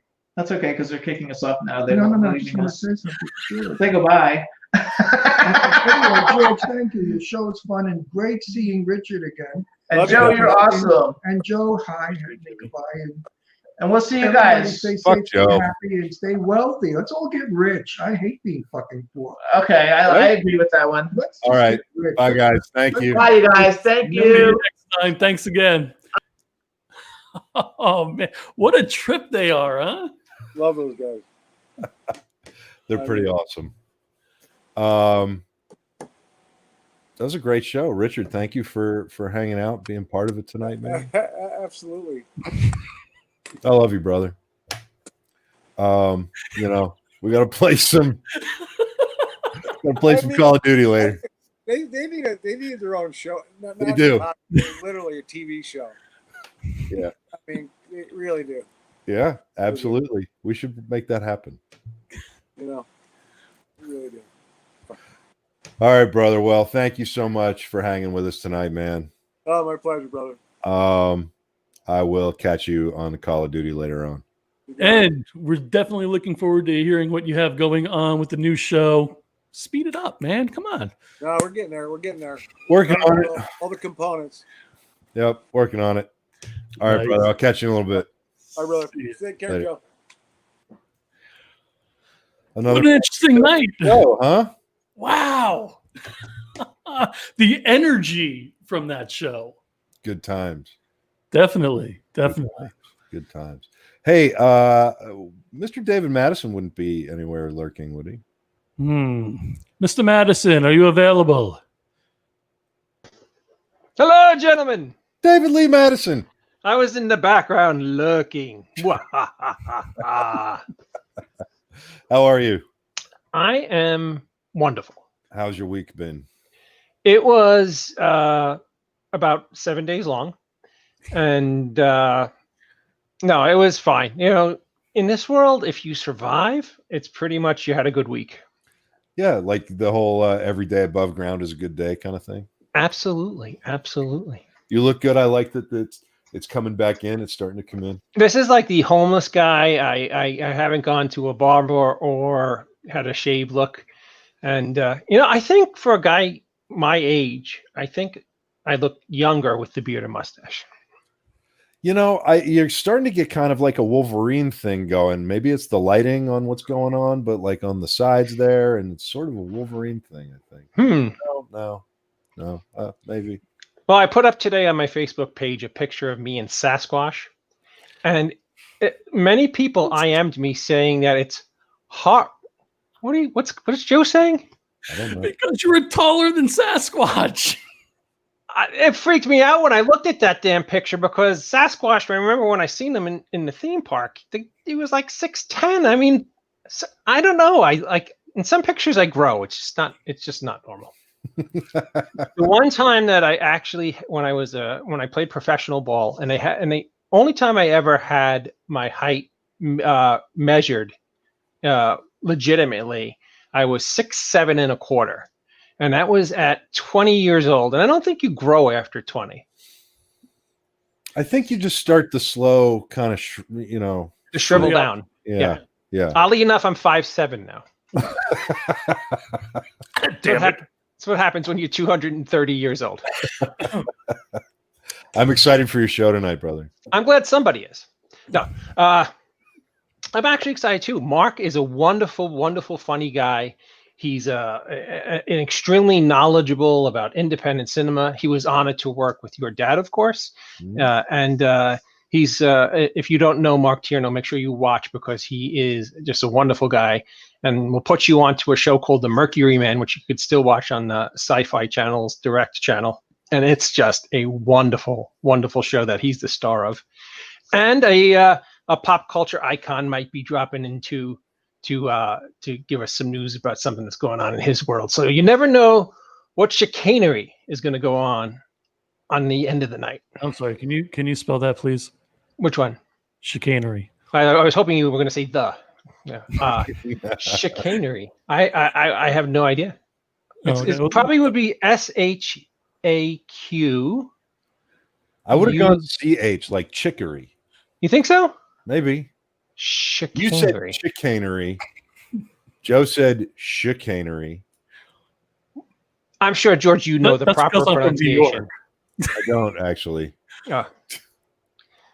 The crazy chicanery of the I got to get my word of the day calendar. I'm gonna look it up. Are you really doing it right now? No. Oh, okay. George, of course, is with all my shows. If you want to stop in and say hello to Mark, we'd be honored. Because Sony got it for us. I was you were in the right direction, Mr. George was with the Mr. Romero. CH. Yes. Look at you with all that wisdom and stuff. I read good and stuff. I spell good. Wow. Also Ken on was right after him. Also on tonight's show, in the first 10 minutes, I'm going to go over something, a piece of equipment for filmmakers out there. So interesting. What I teach you, do the exact opposite, and you'll be successful. Hey guys, we have just a couple more minutes. Is there any update on what's going on in October at all? I have no update on the performance because me and George got to get together on that. We will do that this week. And the Halloween party is literally just, it's going to be a crazy blast on Goosey Night, October 30th, the night before Halloween. Yeah. It's going to literally be a who's who of horror who's going to be joining us for a Halloween bash. And I think need to dress up? Oh, of course. I think we should just make the whole night just that. And I think, David, have you seen all the stuff about the Discord server and Twitch and all that other stuff? I've seen the information on there. I just don't. I'm like computer illiterate. I'm still play the Atari 2600. So get your daughter to get you set up on Discord. No, she'll be busy that night getting all the celebrities lined up to get the show on. Because That's right. Walking them through it. Yes, walking them through it. She's already resigned to it. Being on Twitch and on Discord is going to allow us to open up the party element of it to a whole new level.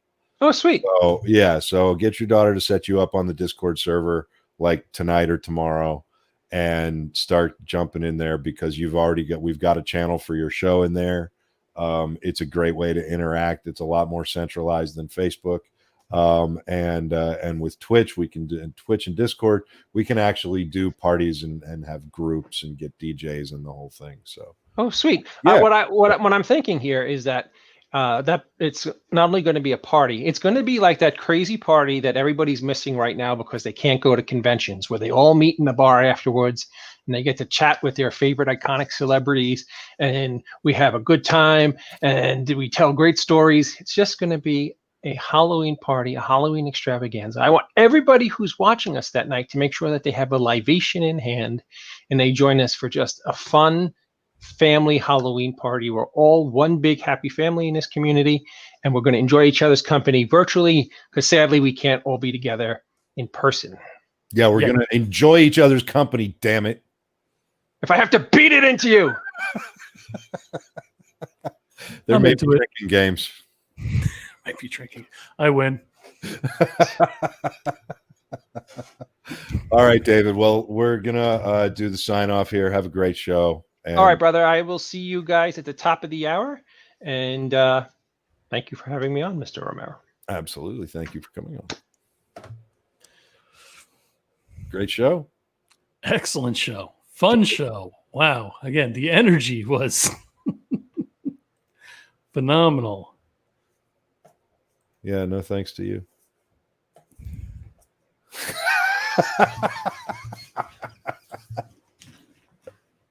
I have to dig on you. You didn't fuck anything up tonight. I don't have anything to blame you for.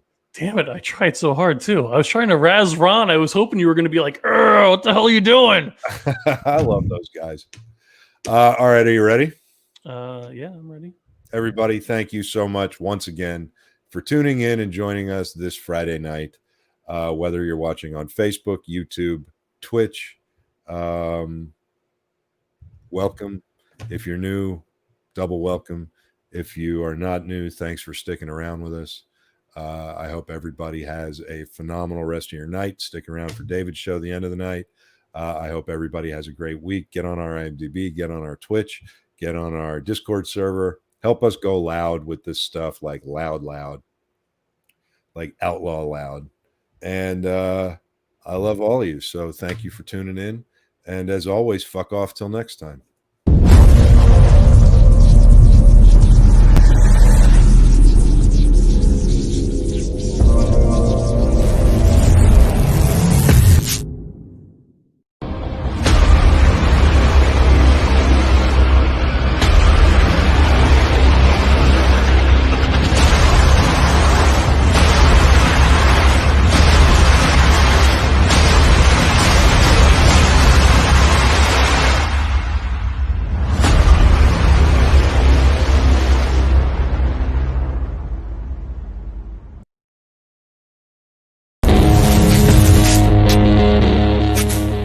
To be an indie means we buck a system that doesn't want us.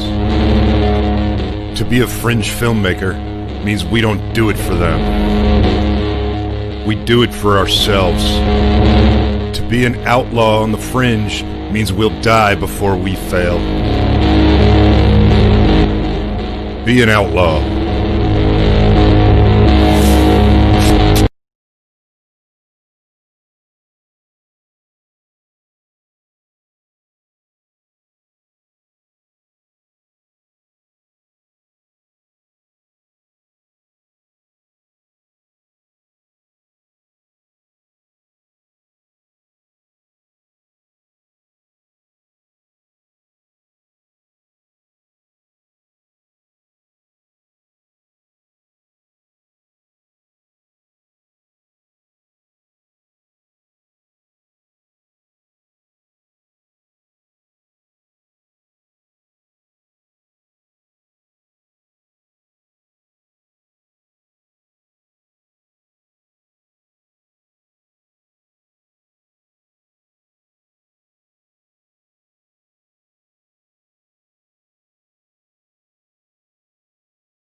Couldn't believe you walked away.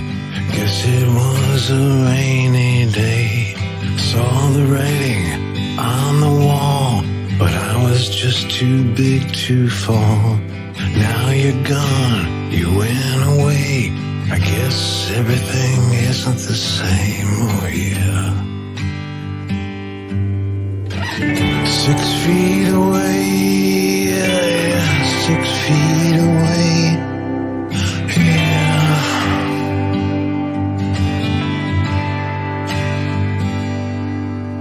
I can't see you, family or friends, during this life of literal pretend. Told I can't walk outside, still don't know the reason why.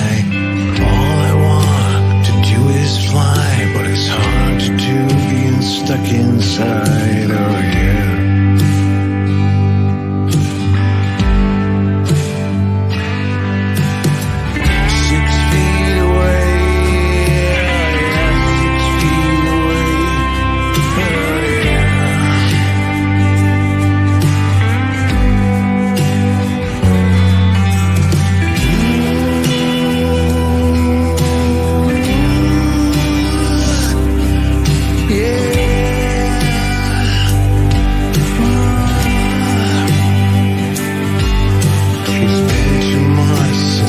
Your face, I can't believe it came to this place. Listen to all your stupid lies.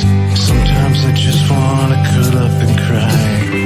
All we have is one last chance to touch freedom again. Don't let them scare us with the lies. We'll win in the end. 6 feet away,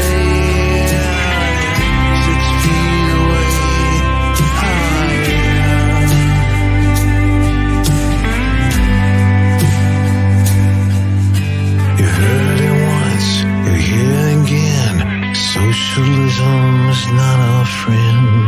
In America, land of the free, they'll never take that away from me, oh yeah.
for me, as I'm sure for everyone, is the not knowing how long it's going to be, not knowing, are you next? Is a loved one next?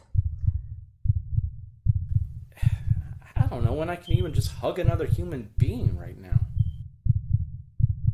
But just seeing your wife go by ambulance to the hospital, first time I read it, call 911.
You caught me mid-chew.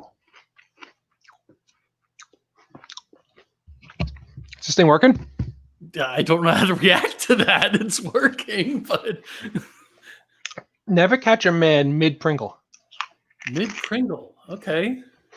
Fair enough. This might be a hint of who our surprise guest is later.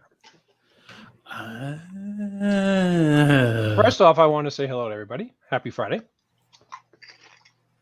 Put my Pringles down. And I want to make a shout out. It's funny. That's incredible. Joe, we have a synergy that like telepathy, like brothers that were disconnected at birth. I actually wanted to shout out to Sean Smithson, who's a loving member of the Brigade, who's doing a beautiful, beautiful wood burn of me and my daughter when she was little. And I just seen the finished test product, and literally my eyes are welling up because it's so beautiful. I'm going to cherish it. A test.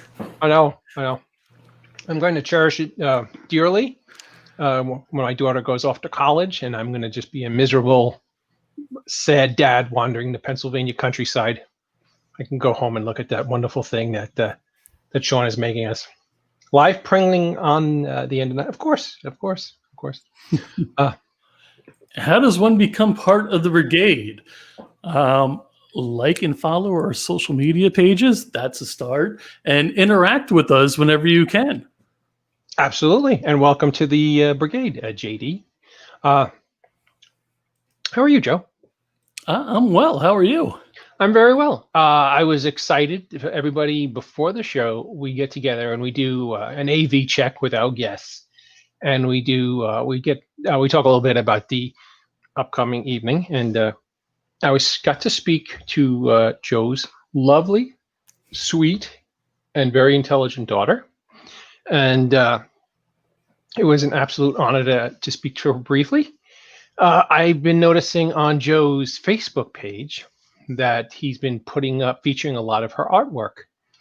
And all kidding aside, I don't blow smoke up anybody's bonghole. And all kidding aside, she's extremely talented. If she wasn't talented, I just wouldn't bring it up at all. But his daughter has a wonderful knack and flair for artwork. And I seen what Joe was proudly putting up, like any proud dad would. And I asked her to do an end of the night exclusive drawing for the end of the night. So we gave her homework. So hopefully I'll get a cool picture that we can now make the official emblem for the end of the night. The grin ear to ear. She had one of my earbuds in and she was watching the screen during pre-show and she's listening to David and she's just like, she is well-spoken. She's sweet. She's a great artist. You did a good job, Mr. Ridgely. Well, thank you. I do appreciate that. And so does she. Very much so. Thanks, Stephanie. That actually sounds perverted. I didn't even want to say that. The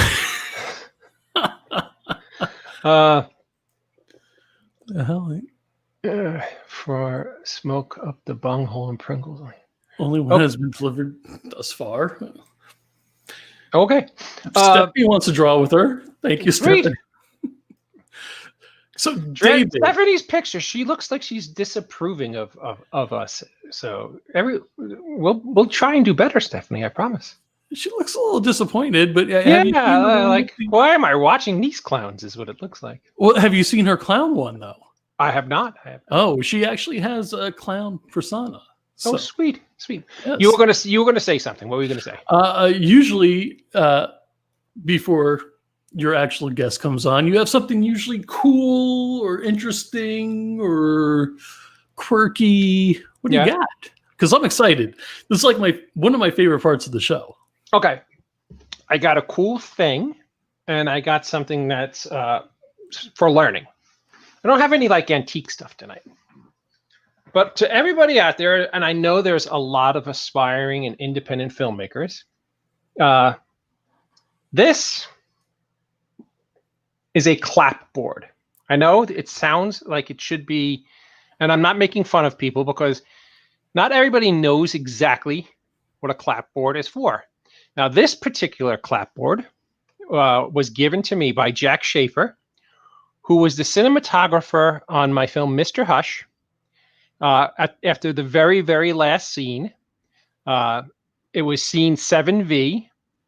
And the take is they drew a little martini there because the very last shot you film in a movie is called the martini shot. The director's name goes here. These are all digital now. I mean, this was back in 2010 when I shot Mr. Hush. Jack Schaefer, who was my cinematographer, PhD next to his name because he had a very, very clever wit, apparently. And on the back, usually when you're done shooting one of these little opuses, usually the cast signs it. So this is something that I will cherish forever. You see on the top left, Brad Lurie, who everybody knows as Michael Myers, who played Holland in my picture. Top right is Edward X. Young, of course, who played Mr. Hush. Jessica Cameron, Stephen Jeffries. So I will cherish this forever. This is the slate that was used on my film, Mr. Hush. Now, when you make a film, traditionally, especially when slates started to be used in cinema making, you would roll film, which is what the images would be put on, and you would roll sound. And later in editing, you have to sync the sound and the film together. In pictures today, you roll sound separately, and you roll your digital image separately. Now, the marker, actually, when you clap it, makes a noise. Action. Action. Now, when it makes that noise, it's a point of reference for your editor to then line up the sound and with the image. It's just a very, very simple tool, but it allows you to work in the editing phase of the motion picture to put the sound and the scene together. And they're very, very important. Now they're all digital. So when you pick up the stick, you hear the sound and the time and time code is on the marker. So you have an exact to the millisecond time to sync with your video or your film or your digital film and your audio, which is on a separate recording. And these things are called markers. So if you're going to make an independent film, it's important that you know these things. Like what a marker is. Can you hold that back up again, please? Sure. All right, because somebody asked, does this say Mr. Hush Part 8, or what's the Roman numeral next to Mr. Hush? It was my, as you could tell, Jack Schaefer had a wonderful sense of humor, my cinematographer. And because Mr. Hush actually took 38 days of principal photography, which is actually a lot. We all tired and ran out. And the very last scene was the scene in the film where Mr. Hush goes on. It's the very final scene. He climbs up a boulder and turns into a bat and flies away. And spoiler alert. We were shooting it at 4 o'clock in the morning after a 16-hour day where we were shooting at waterfalls.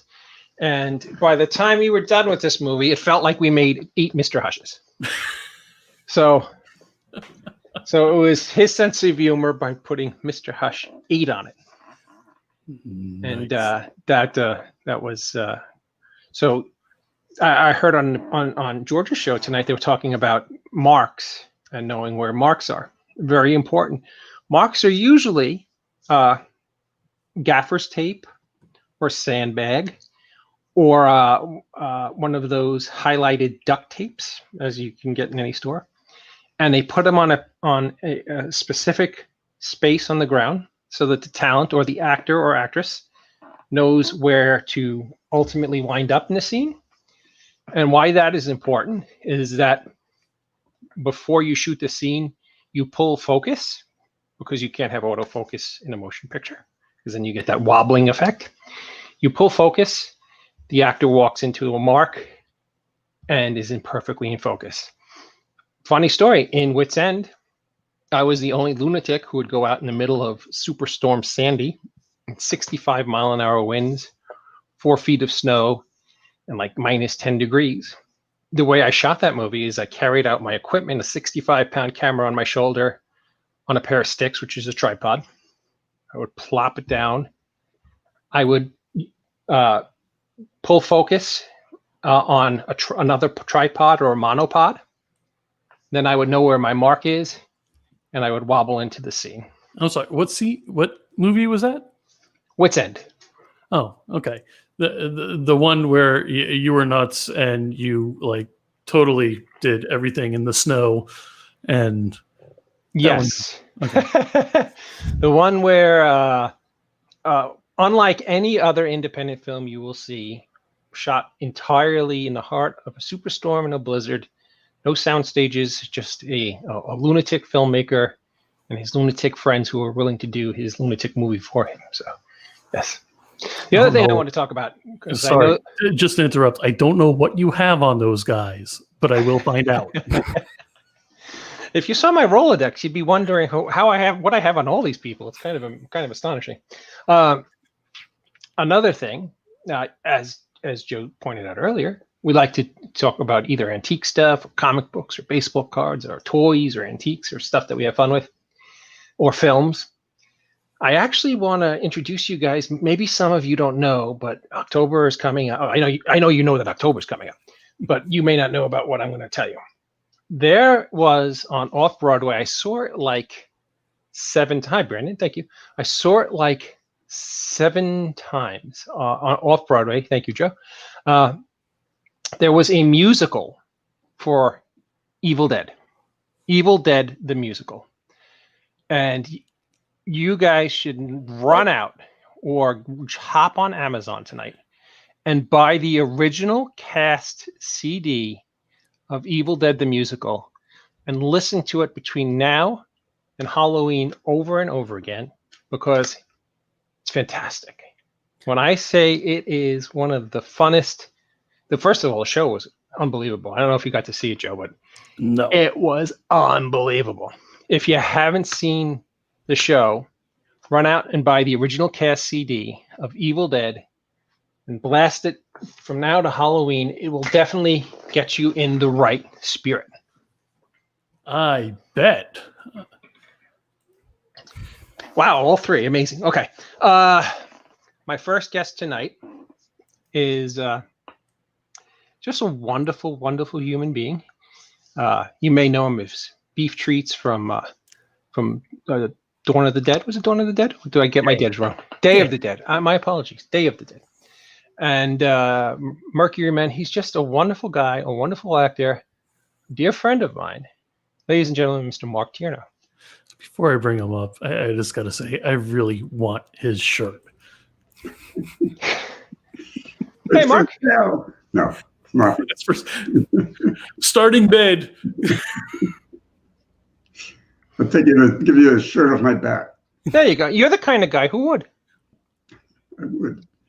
So, Mark, Yes. seeing that Joe brought up your T-shirt, tell us a little bit about your involvement with Creepshow. Okay. Well, I worked on most of the film. I worked on most of the film, not 100%, but and I was for most of it, I was a stand-in for Fritz Weaver, for Ted Danson. Oh, sweet. Yeah, and for Stephen King. Oh, wow. Stephen King stand-in. Yeah. Now, did you get to spend any time with Stephen King? Some. He's kind of reserved and quiet, but I did. Yeah. Now he wasn't when we were shooting this. He wasn't wasn't on the level. I mean, he was really well known, but he wasn't on the same level that he is now. So many years later, but still, he was. Yes, and he was. It was only he and in that segment. It was only he and as Jordy Verrill and his Bingo O'Malley, who played his father. So there really only most of the time there were only 3 of us on the set. Other than the George Romero and the crew, and yeah. Now, did working on Creepshow, is that what ultimately landed you the part of Beef Treats on in Day of the Dead? Well, it did, but I also worked on Night Riders, on George Romero's Night Riders. So that more led to, oh, there you go. That led to Day of the Dead and Creepshow. So, yeah. Tell us a little bit of what it was like to work with George Romero. His son is the wonderful host of the show that the Indie Brigade. That's the forefront of this whole network. He's a great guy, and his dad is probably the most influential horror filmmaker of all time. Yeah. And I've talked to George about his dad a million times, but I'd love to hear what you think. Okay. He was a really incredible person, very intellectual, yet very great communicator. And he was great to work with for actors, because he would let you do, if you suggested something, he would go along with it and say, let's try that. For example, in Night Riders, I was the troupe magician, because I also did magic. And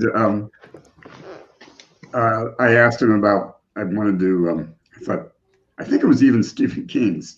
I said, I can pull coins out of his nose. And he said, okay, let's try it. But it didn't make the final edit. Didn't make the final cut. So, but yeah, that's the kind of thing he would do. He too, on in Day of the Dead, when he turned out, there's a scene where the lights are turned out, and I thought it would be interesting if when Richard Liberty he admonishes me because I became violent and as Beef Treats, and he turns out the lights, and I said, what about if I whimper? Yeah, there I am. What if he's scared? And so we tried that. And, yeah, that's the kind of thing. That's the way he was. That's awesome. An actor's director, which I think you are too, Dave. Oh, thank you. Well, tell us a little bit about how you got involved in acting. A little bit about your life growing up. Were you born and raised in Pittsburgh? I was. But I lived in. I went to school in California, and then I lived in New York for a long time. But I came back to Pittsburgh. It is my home, and I have family here, and I did a lot of stage work before doing film, and mostly now I guess it's been a couple of years since I did a stage play. Yeah, One Flew Over the Cuckoo's Nest was the last thing I think I did, and I think it's probably been 2.5 years. Awesome. You do that. What did he play in One Flew Over the Cuckoo's Nest? I'm glad you asked that. I played one of the patients. Yeah. Yes, I'm forgetting his name, but yes, I played. Now, there's one film that I actually went up and dug up, which is a really weird flick, and I don't think many people talk to you about it. But tell me a little bit about The Ketchup King. The Ketchup King, I can't believe it. It was The Ketchup King was a sort of a home project. It was by a group out of Carnegie Mellon University, and it was it was about the Ketchup King and I think it was his either nephew or his son, who really didn't want to be the Ketchup King, and I think it was of interest because of Heinz ketchup being in Pittsburgh, and then there was a war between the ketchup and the mustard. And it was just very odd, and a lot of it was improv, and yeah. No, it was a lovely. Oh, now are you alumni of Carnegie Mellon? No, I'm not. No. George was though. He was. Oh, sweet. Yeah. It's very weird because my daughter has her college down to 4 schools. It's Harvard, yes, Bucknell, Carnegie Mellon, and Wow. Princeton. And I'm trying, and I really don't know much about Carnegie Mellon. It's one that we couldn't get to visit because of the COVID. Oh, right. The campus was locked down. So maybe I could pick George's brain about it. Maybe he knows something about Carnegie Mellon. Yeah, I'm not sure, but yeah, it's a great school. Now, of course, another thing that you did that was absolutely fantastic was you were the lead in the Sci-Fi Channel's series, The Mercury Men. You played Edward Borman. That was such a wonderful, wonderful series. I tell you, it was like if people haven't seen it yet, make sure that you go out and check it out. It was like a modern day Twilight Zone. It had very, very, very nothing, and I mean this in the nicest way. There was nothing sophisticated about the special effects or anything, but everything worked. And when things work, it doesn't matter. Everything else falls into place. It was just a wonderful, wonderful show. Tell us a little bit about how you got involved with the Mercury Men. Okay. The credit goes to Chris Prexta, who wrote and directed and the Mercury Men. And I believe he approached me. He really wrote the part for me. And then Kurt Wooten was the other co-star of the Mercury Men. And we had done a short. Here's how this came about. We had done a short as the Mercury Men, and it was different than what the series that you saw from Sci-Fi. But it was a short, and it was picked up by the San Diego Comic-Con, and which is they don't take too many films. Yeah. And I wasn't there, but evidently it didn't win. It didn't win the top honors. I mean, they only had a handful of films that they pick, but it didn't win the top honors. But the judges talked about how great this film was. And it was just a short. It was like 20, 25 minutes. And they went on about how great the film was. And from that, Chris Prexta said, we've got to do this into a film. We've got to make it. And what it became was 10 episodes. And they're very short. They're 6 to 8 minutes. And you can still see it on www.mercurymen, in its plural.com. And so from that, and Chris is pretty much a perfectionist. From that, Sci-Fi picked it up, and it became like a Sci-Fi original series. And they kept it on their webpage for a year. Sweet. They had hundreds of thousands of hits, and maybe a million. I'm not even sure.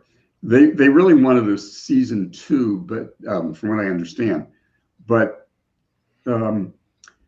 these guys, Chris and Kurt, came together and they started a thing that's called Pittsburgh Dad. That's on the internet and is very successful. Yeah, it's funny. It's very much like Bat Dad. If anybody out there knows who Bat Dad is, okay, on YouTube, but it's very, very Pittsburgh. And they have a new episode every week, and it's mostly just Kurt talking to others who are supposedly there. And I think that sort of excluded us making a second season. Yeah. I always wanted to ask you this because you're really a terrific actor. And what makes you a terrific actor is that you do things with a subtle grace. You don't oversell anything in performances. You have a great screen presence, and you seem to be very polished and very professional.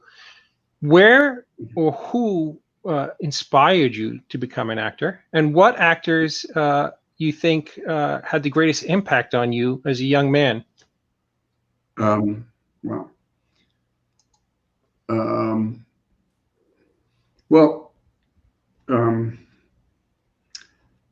I mean, I started acting in high school, even junior high, and I just really liked it, and went to college, and I'm trying to think of what actors. Humphrey Bogart. I mean, Hey, that's a good one. Yeah. Yeah, I mean, I think of one of my favorite films is Casablanca. So, but thank you for saying that. That's really nice. Oh, absolutely. Were you going to say something, Joe? I was. In pre-show, we got a little more information about the shirt. I don't recall if you said it at the beginning of the interview, but there's a tale behind that particular shirt. And then we were privy enough to see the back of the shirt, if you don't mind. No, I'll do that. Okay. Take it off, damn it. Let me turn around. I have a spinning chair here. All right. I don't know if you can see that. I'm going to actually put you in full screen, and it says a Laurel comic is a moral comic, and it's signed Stephen King. Sweet. But I'm sure that I'm the only cast or crew member that still has his, because I put it in a drawer, and then when I started doing horror film conventions, which hasn't been that long, I realized, wow, I have this shirt. I have this 40-year-old shirt yeah. Nobody else has. Right. Right. Somebody may have one at the bottom of sure, in their basement or something, but yeah. But speaking of conventions, I was blessed to work with Mark on several conventions, actually. Yeah. And he's incredibly kind with his fans and with everybody who comes out and see him. Mark, tell us a little bit about what it's like when you go out, you hang out with all these fans of your work, like from the Romero pictures, from Mercury Men. Do you have any funny stories or anything that ever happened to you personally? They're so annoying. No, I'm just kidding.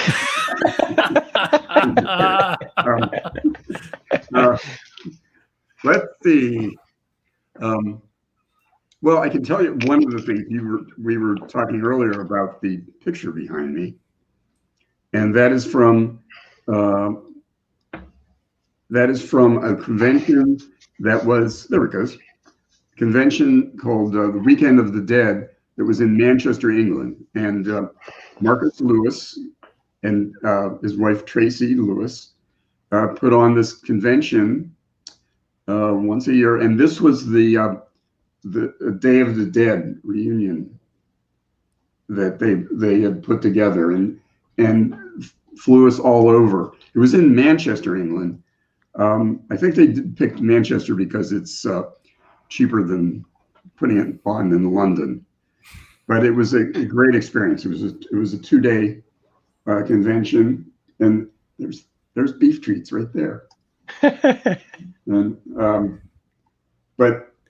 we had Terry Alexander, John Amplis, Laurie Cardill, Jarlath Conroy, Ralph Langer, Scott Reiniger, who was actually in Dawn of the Dead. He was not in Day of the Dead.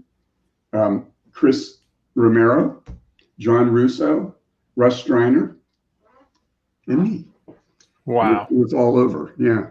John Russo, I mean, he is one of the funniest, most. I did a show in Altoona, and on the table right next to me was John, and we sat like two little school kids and just shot for like the entire weekend. We had such a blast. He is such a funny. I mean, he's a funny guy. Yeah.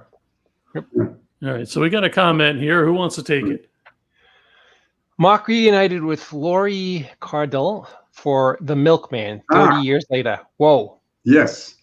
We did a short, which was actually a senior student film, called Milkman at through Point Park University here in Pittsburgh, and it's a great little film.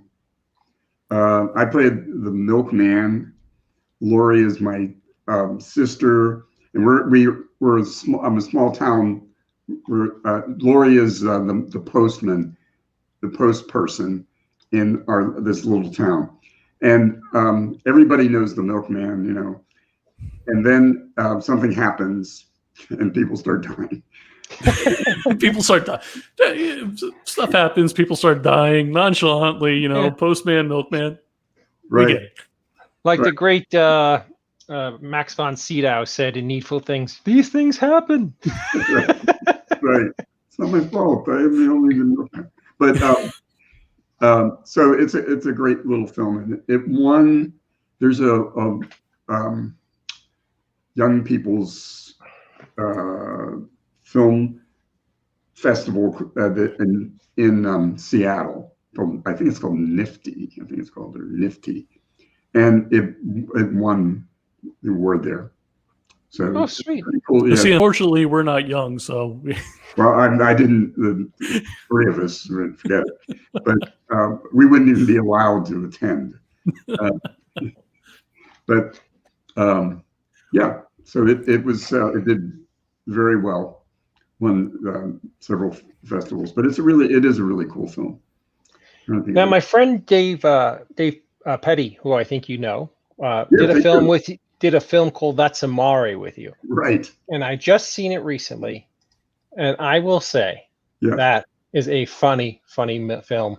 Tell us about how your role in that film came together. Okay. Well, I paid my way in. No, I didn't. I don't know. You know, somehow I got to. They did a reading, and it's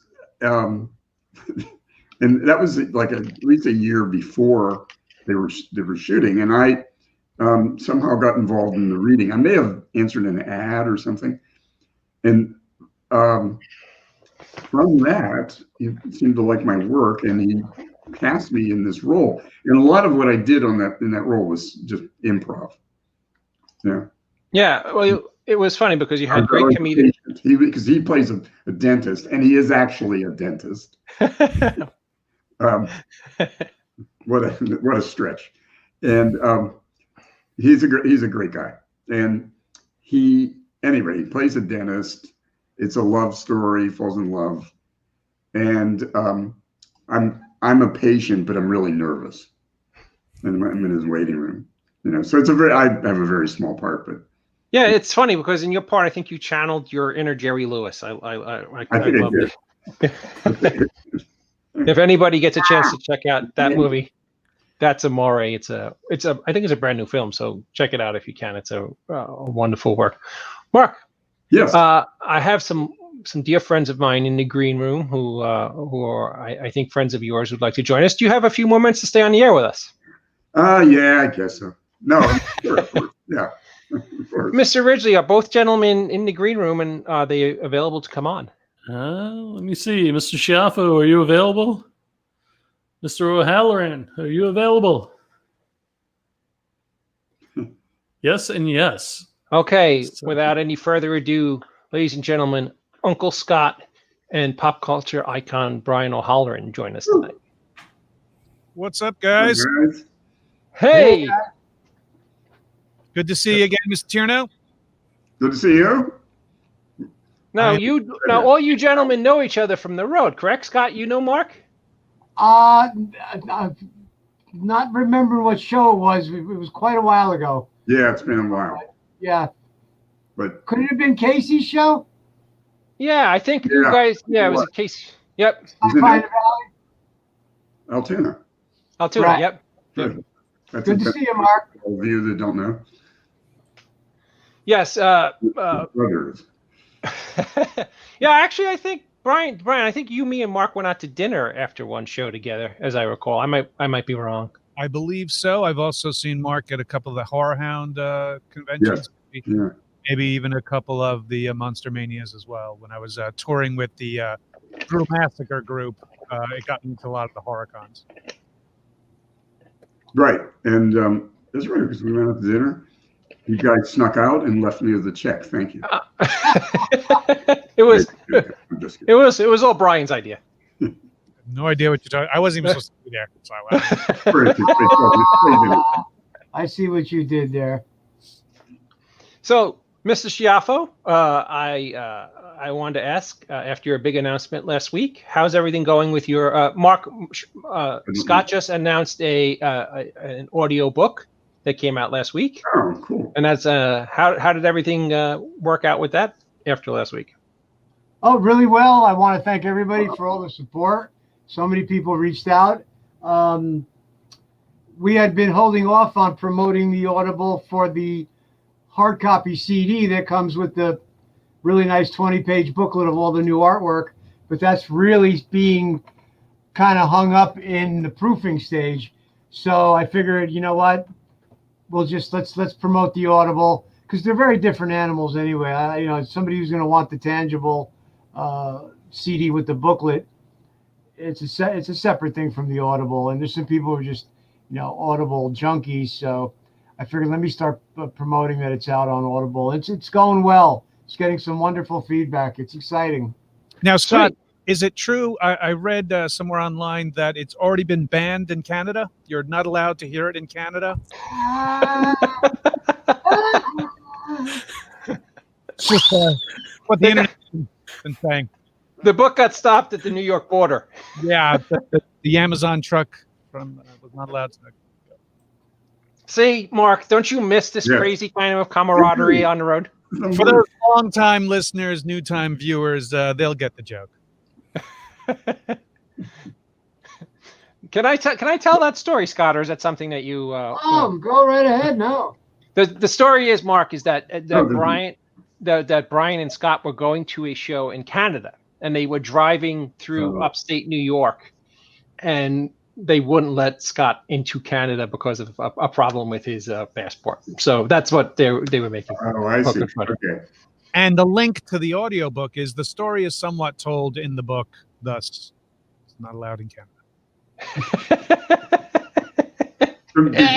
What happened? Did you guys have to turn around or what? Oh yeah, I turned around to the next town and then put him on a Greyhound and said, "See ya." Oh, Scott, you're being attacked by something. Yeah, my lighting is crashing down here. Oh, I thought it was some sort of alien tentacle about to. Yeah, I had like a War of the Worlds vibe going on. Like an Ed Wood. This is an Ed Wood production. Yes. Yeah, no, that was actually a nightmare, really, because I had no idea there was going to be any trouble. I was excited, and I got my passport.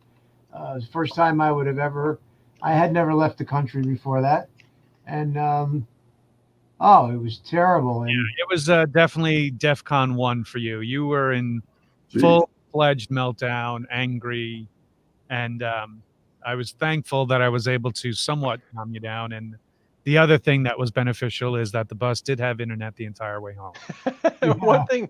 One thing that I remember distinctly is that you guys were in constant communication with me as you were going up to the road, because I was at a charitable event where they were auctioning off dinner with me and Brian. And I needed to have Brian on the phone with me because I was on stage at this jam-packed event. And I had to have Brian say, "Hey, bid on us. You can come out and have dinner with us." It was all the same night that this had happened. So I'm trying to get Brian on the phone in front of a packed ballroom with 300 people. I can't get him. Like, I swear, it's dinner with me and Brian. I go outside. I'm like, trying to get reception. I'm like, "Brian, what's going on?" He's like, "You'll never believe what just happened." So it was just a crazy night all around. But luckily, Scott came out a better man on the other side. And he's selling the new audiobook. Please tell us more about the audiobook. Yeah. Well, it's an Audible exclusive, although I'm not completely sure as far as exclusive, because Amazon's handling the CD. I guess it's an Audible Amazon exclusive. Amazon will have the hard copy CD with the 20-page booklet, which I'm super excited about because the artwork is just so sweet. Scott Meany actually illustrated one of the poems, and I just can't wait to have a tangible copy. But it's taken quite a while, so we figured let's just promote the Audible, and because it is different type of audience too. I mean, there's people who really enjoy their Audible, and it's more of a mobile thing, and folks who like the tangible, collectible, and fans of Scott Meany's artwork. You get the booklet, and I'll have it on the website, and they'll be signed. And the Angels of Animals charity I work with will get a good chunk of that. But I'm just very happy it's finally out on Audible and getting really nice feedback. Well, Mark, I want to thank you so much for joining us tonight. I didn't want to bring these two guys on without everybody getting a chance to say hello to you. We all know each other as family on the road. Yeah. And you're just a wonderful guy. Mark, take a moment and tell everybody where they could find you on social media. Okay. Where can you find? Facebook, just Mark Tieno. I mean, just my name. Yeah, that's where they can find me. Okay, and you'll have information about your appearances and your upcoming films and such there. Yes, I mean, I guess if the world ever gets back to normal. Right. Yeah. Right. I did do a short film for a book just a couple of weeks ago, but everything else is. I'm doing some voice work, and but a lot of in-person things are canceled. I was working. I had been working at a place here in Pittsburgh called Liberty Magic, which is I did do magic theater because, as I said, I do magic, and I was one of the front of house magicians. We were bringing in magicians to work for 6 weeks, 6 weeks residency. And it was very successful. We had been in business for a year, and then, everything shut down. So let me ask you something. I don't mean to put you on the spot, and if it's not possible, I totally get it. Yeah. But can you do a magic trick for us now, or is that? I don't have anything right here. Just turn off the webcam and it'll say, ta-da! I disappeared. That's right. But I can. No, I really can't. Thank you for asking. About the best I can do. Yeah. Way to put him on the spot, Dave. Yes. Thank you. I'm sorry. The last time Mark ever shows up on this show after that stunt I told. Right. But it was, yeah. Anyway, that's what I was. One of the things I was doing until right at the, and then we were shut down. But what else? That's it. That's it. I mean, I have some pictures of me as we did the. We did a short as a trailer to accompany a book, which the book is called in capital letters Maps. And I think it's sort of a young adult teen book. And the scene we did was we did it at there's a trolley museum in Washington, PA here, which is close to Pittsburgh, maybe 40 miles. And I'm the conductor on the train to heaven. That's all I'll say. Yeah. You know, I actually have to interrupt because Joe Castro, FX Maestro, actually commented just now on Creepshow. Dave, you want to take this one? Yeah, when I was, first of all, Mark, if you're not familiar, Joe Castro is one of the top special effects men in Hollywood. One of, he's the man. When I was 12 years old, I took my best friend Steve Chouffet to see Creepshow, who was turning 13 years old at the time. And my mother signed us both into a rated R movie as his birthday present. We sat in the front row by ourselves, just the two of us. It was the first showing on a Saturday morning at like 11 a.m. and laughed and screamed. It was a moment in time that I will never forget. Wow. So you inspired one of the best. Wow, that's really cool. I'm It was great working on it. It really was really cool. And I think for George at that stage, he was working with known actors, well-known actors, and this part I did a voice in the with E.G. Marshall with the Roaches. Yes. And by the way, they had they started with 10,000 roaches, and the roaches had their own trailer. And I still remember the smell of the trailer. It was very, my! But the roaches had their own, and there were entomologists who gathered the roaches, and they were in charge of the roaches, and they brought them to the set, and they actually captured. There's really large roaches that live in caves in South America, and they feed on bat guano. Yeah, and they this is just fun. I'll just tell this last story. They said if you put a circle of Vaseline around the set, petroleum jelly around the set, the roaches will not cross it. Well, they don't, but they stop, but other roaches can leap over them. So roaches escape all the time. Oh boy! Like a battering ram.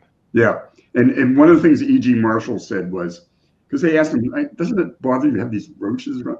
He said, I grew up in Hell's Kitchen in New York City. It doesn't bother me at all. So, yeah. Well, Mark, as always. Yeah, thank you so much. Thank you. It was awesome to see you, my friend. I can't wait till we actually can sit down and break bread together and catch up. It's been way too long. Thank you so much for doing my show. You are now a part of the Indie Brigade family, so you're always welcomed here if you ever have something that you need to promote or you want to get word out on something. As you know, you're part of the family, and you're just a hell of a guy.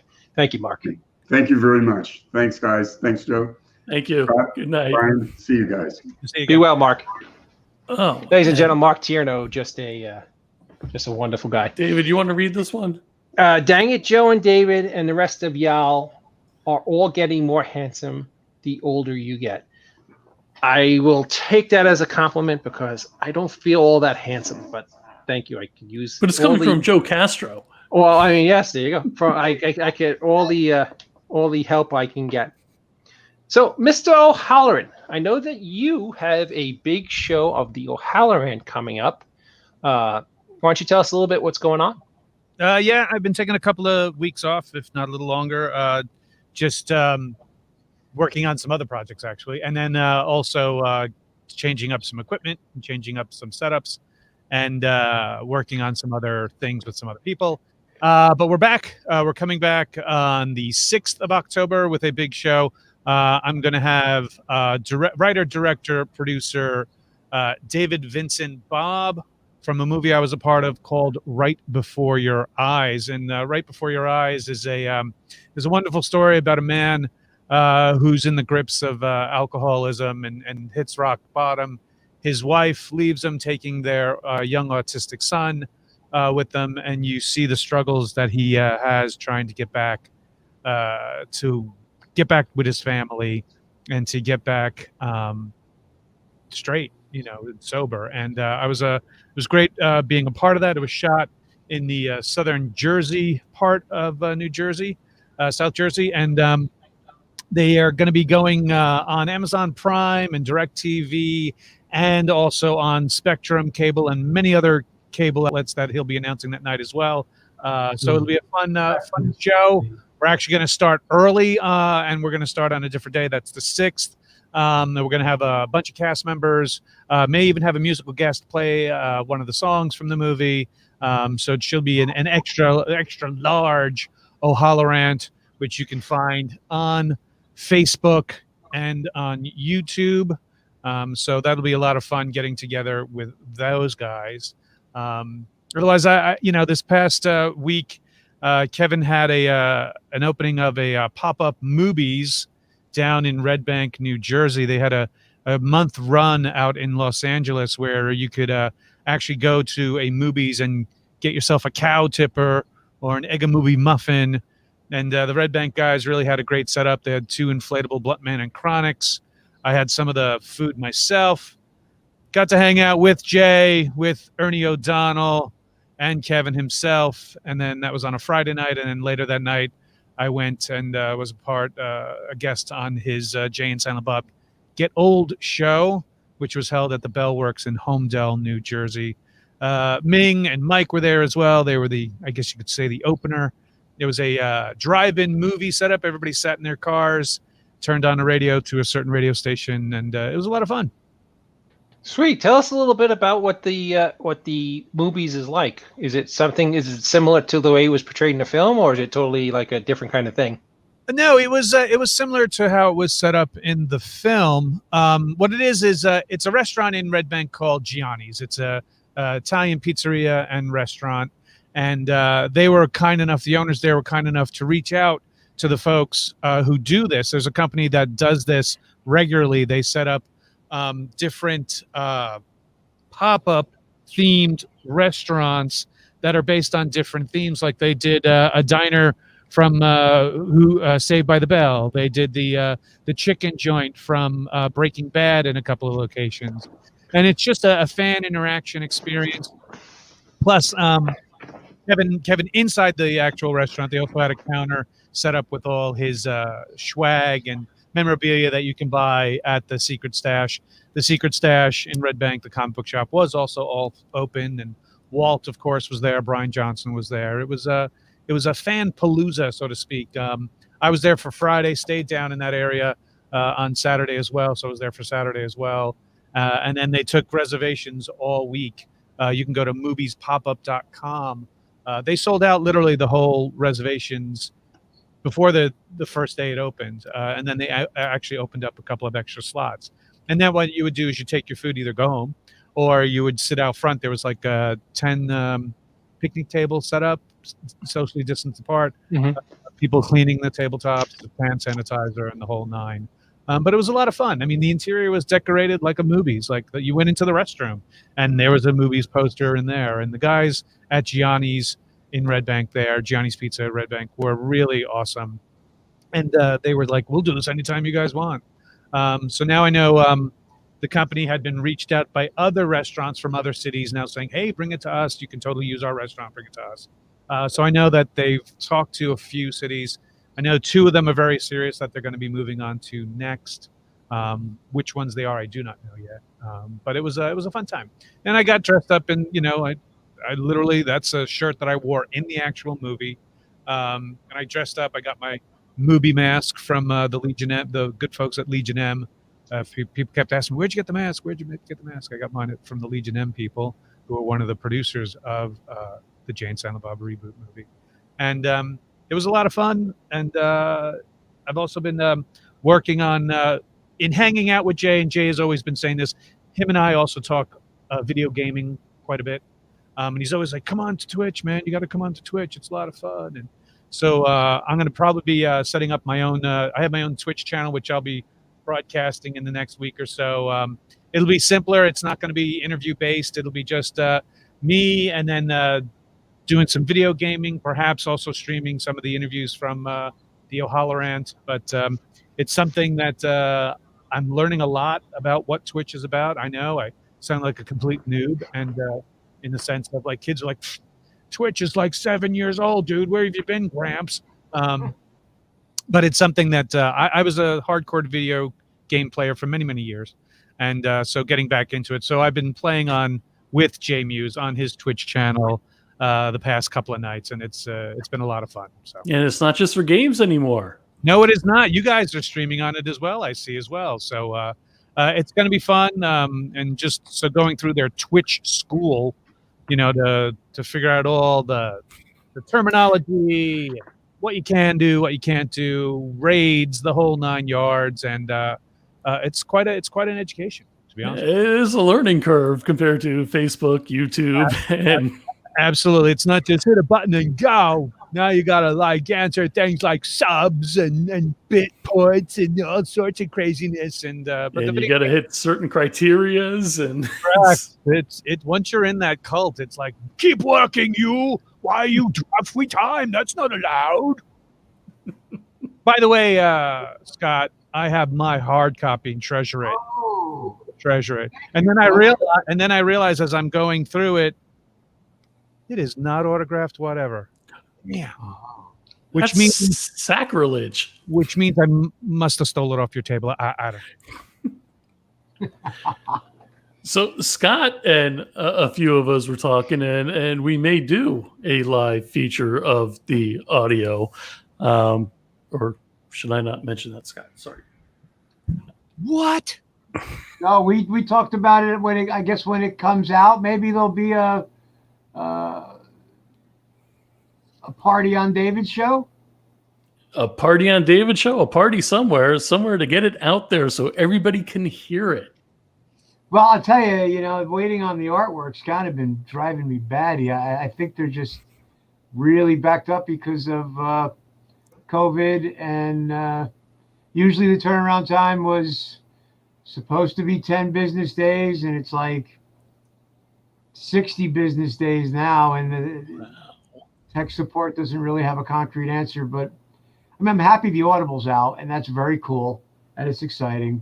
But I really want to see that booklet. I mean, Scott really did. Yeah, last week you did a giveaway to some members, and some of them commented on here that it's absolutely amazing, and they can't wait to get the actual book. I'm sorry, I'm streaming through the comments right now to find where it is. I know Sean Smithson was one who absolutely loved it, but yeah. Oh, that's great. Thank you so much. I mean, Audible's been amazing. They're really, gave me a lot of promotional materials and a lot of have giveaway codes for promoting it. And it's just been a really amazing journey since I did. I mean, a lot of it's thanks to COVID, because when we first were in quarantine, I decided, let me do all the recording. Because years ago, it was supposed to be a thing where it was going to be all guest readers, but that never panned out too well over time for a lot of reasons. And that may still happen down the road, depending on whatever success the CD is met with. It would be nice to have an additional thing with guest readers. Brian was going to read, and we were going to do a bunch of things. But Scott and I have also been working on a video from his artwork, and there's original music, and then there's spoken word. And it's like a mixed media thing, so it's exciting. But things right now with the media on demand, it's just a long turnaround time. So when it does finally happen, I'm going to be super excited and be giving out tons of freebies, and I'm just excited to see that booklet because he did such an amazing job on the artwork. Yeah, he's a very quirky artist as well. He really is. I mean, to see him illustrate one of the poems and turn it into like a mini graphic novel. Here's Sean Smithson. Scott, it was awesome. Can't wait to get the physical copy. Thank you so much. You know what? I have a question about movies. Yeah. How deep, just how many menu items are there? Oh, it was pretty deep. Yeah, there was, burgers and chicken sandwiches, but also veggie burgers. Then you had like your morning movie sandwiches, and then the sides were tater tots and onion rings and stuff like that. It was a pretty sizable menu. Because if you go to moviespopup.com, they have it. They have the full menu on there. Oh, cool! Because there are a handful of things that are cited in the film, like actual menu items, like the cow tipper and whatnot. And they did They did a vegetarian version as well, which was they used Beyond Meat, which won the first day. I had a Beyond Burger cow tipper, and then I had the chicken sandwich, which is I don't know if we could say the name on the air, but it's a chicken smoker. But right. The chicken, and that's what you got for your chicken sandwiches. And so and their tater tots were like crack. They were like so good. Yeah. I don't know what they were seasoned with, but it was like I could not, or as they called them, hater tots, if you remember. Right. From Jay and Silent Bob reboot. So they had the hater tots and then the one ring to rule them all onion rings. So it was a lot of fun, and the food was surprisingly super duper good. And I even said it. I walked in there going like, this better not be a bunch of bullshit, and got in there, and lo and behold, the food was actually excellent. That's really awesome. I was following along with your posts and watching it all weekend. I wasn't able to get down there, but it looked like a real lot of fun for everybody. Yeah, and then after all that, like so on the Saturday morning, I first went down to the Quick Stop because Ernie is building out 2 storefronts down in the same block of stores building. He's building the new Smod Castle, a performance space recording studio, seats about 65 to 75 people. They were giving a sneak preview of the the progress of the Smod Castle that Ernie is building to his Kevin Smith Club members. Got to go see a preview during that day. And so I went down there and spent a couple hours with Ernie and Kevin and a few other people who are working on the project. And I got to say, it's an absolutely beautifully amazing space. It's super duper intimate. And they're going to have so many great bells and whistles in there that it's going to be awesome to perform there, to live stream from there, to do any type of space. It'll be available for rental, get married there, whatever you want, kind of thing. The back room itself is one of the better back rooms that I've seen in comedy clubs, that's for sure. So, and they got the Mike and Ming in there to perhaps do some live streaming of any of their podcasts and stuff like that. And it's going to be great. It's going to be a way to do a podcast in front of a live audience. And, coming from a theater background and just wanting to get back to that is going to be essential. It should have been opened in April, but obviously COVID put a push on that. And now it's almost done. And Ernie Donald did an incredible job with it. And I can't wait for him to show it to the rest of the world. Now, is that on the block of the Quick Stop? Correct. It's literally connected to the same building. So it's Quick Stop. Then there's a door for an apartment that's in the back. And then there's the RST Video that's not opened, some other store, and then this now studio space. Sweet. What a great location. What is a wonderful idea for him to do that. Exactly. Intermission, you want snacks, go to the Quick Stop. Absolutely. Absolutely.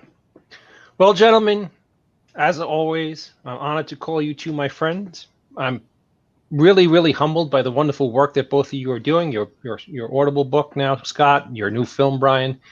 You guys continue to do wonderful work, and you're both extremely talented. Make sure you check out Brian's show. I think you said it was October 6th, Brian? That's right. Make sure you check out the O'Halloran October 6th, and check out Brian at all his viral media sites.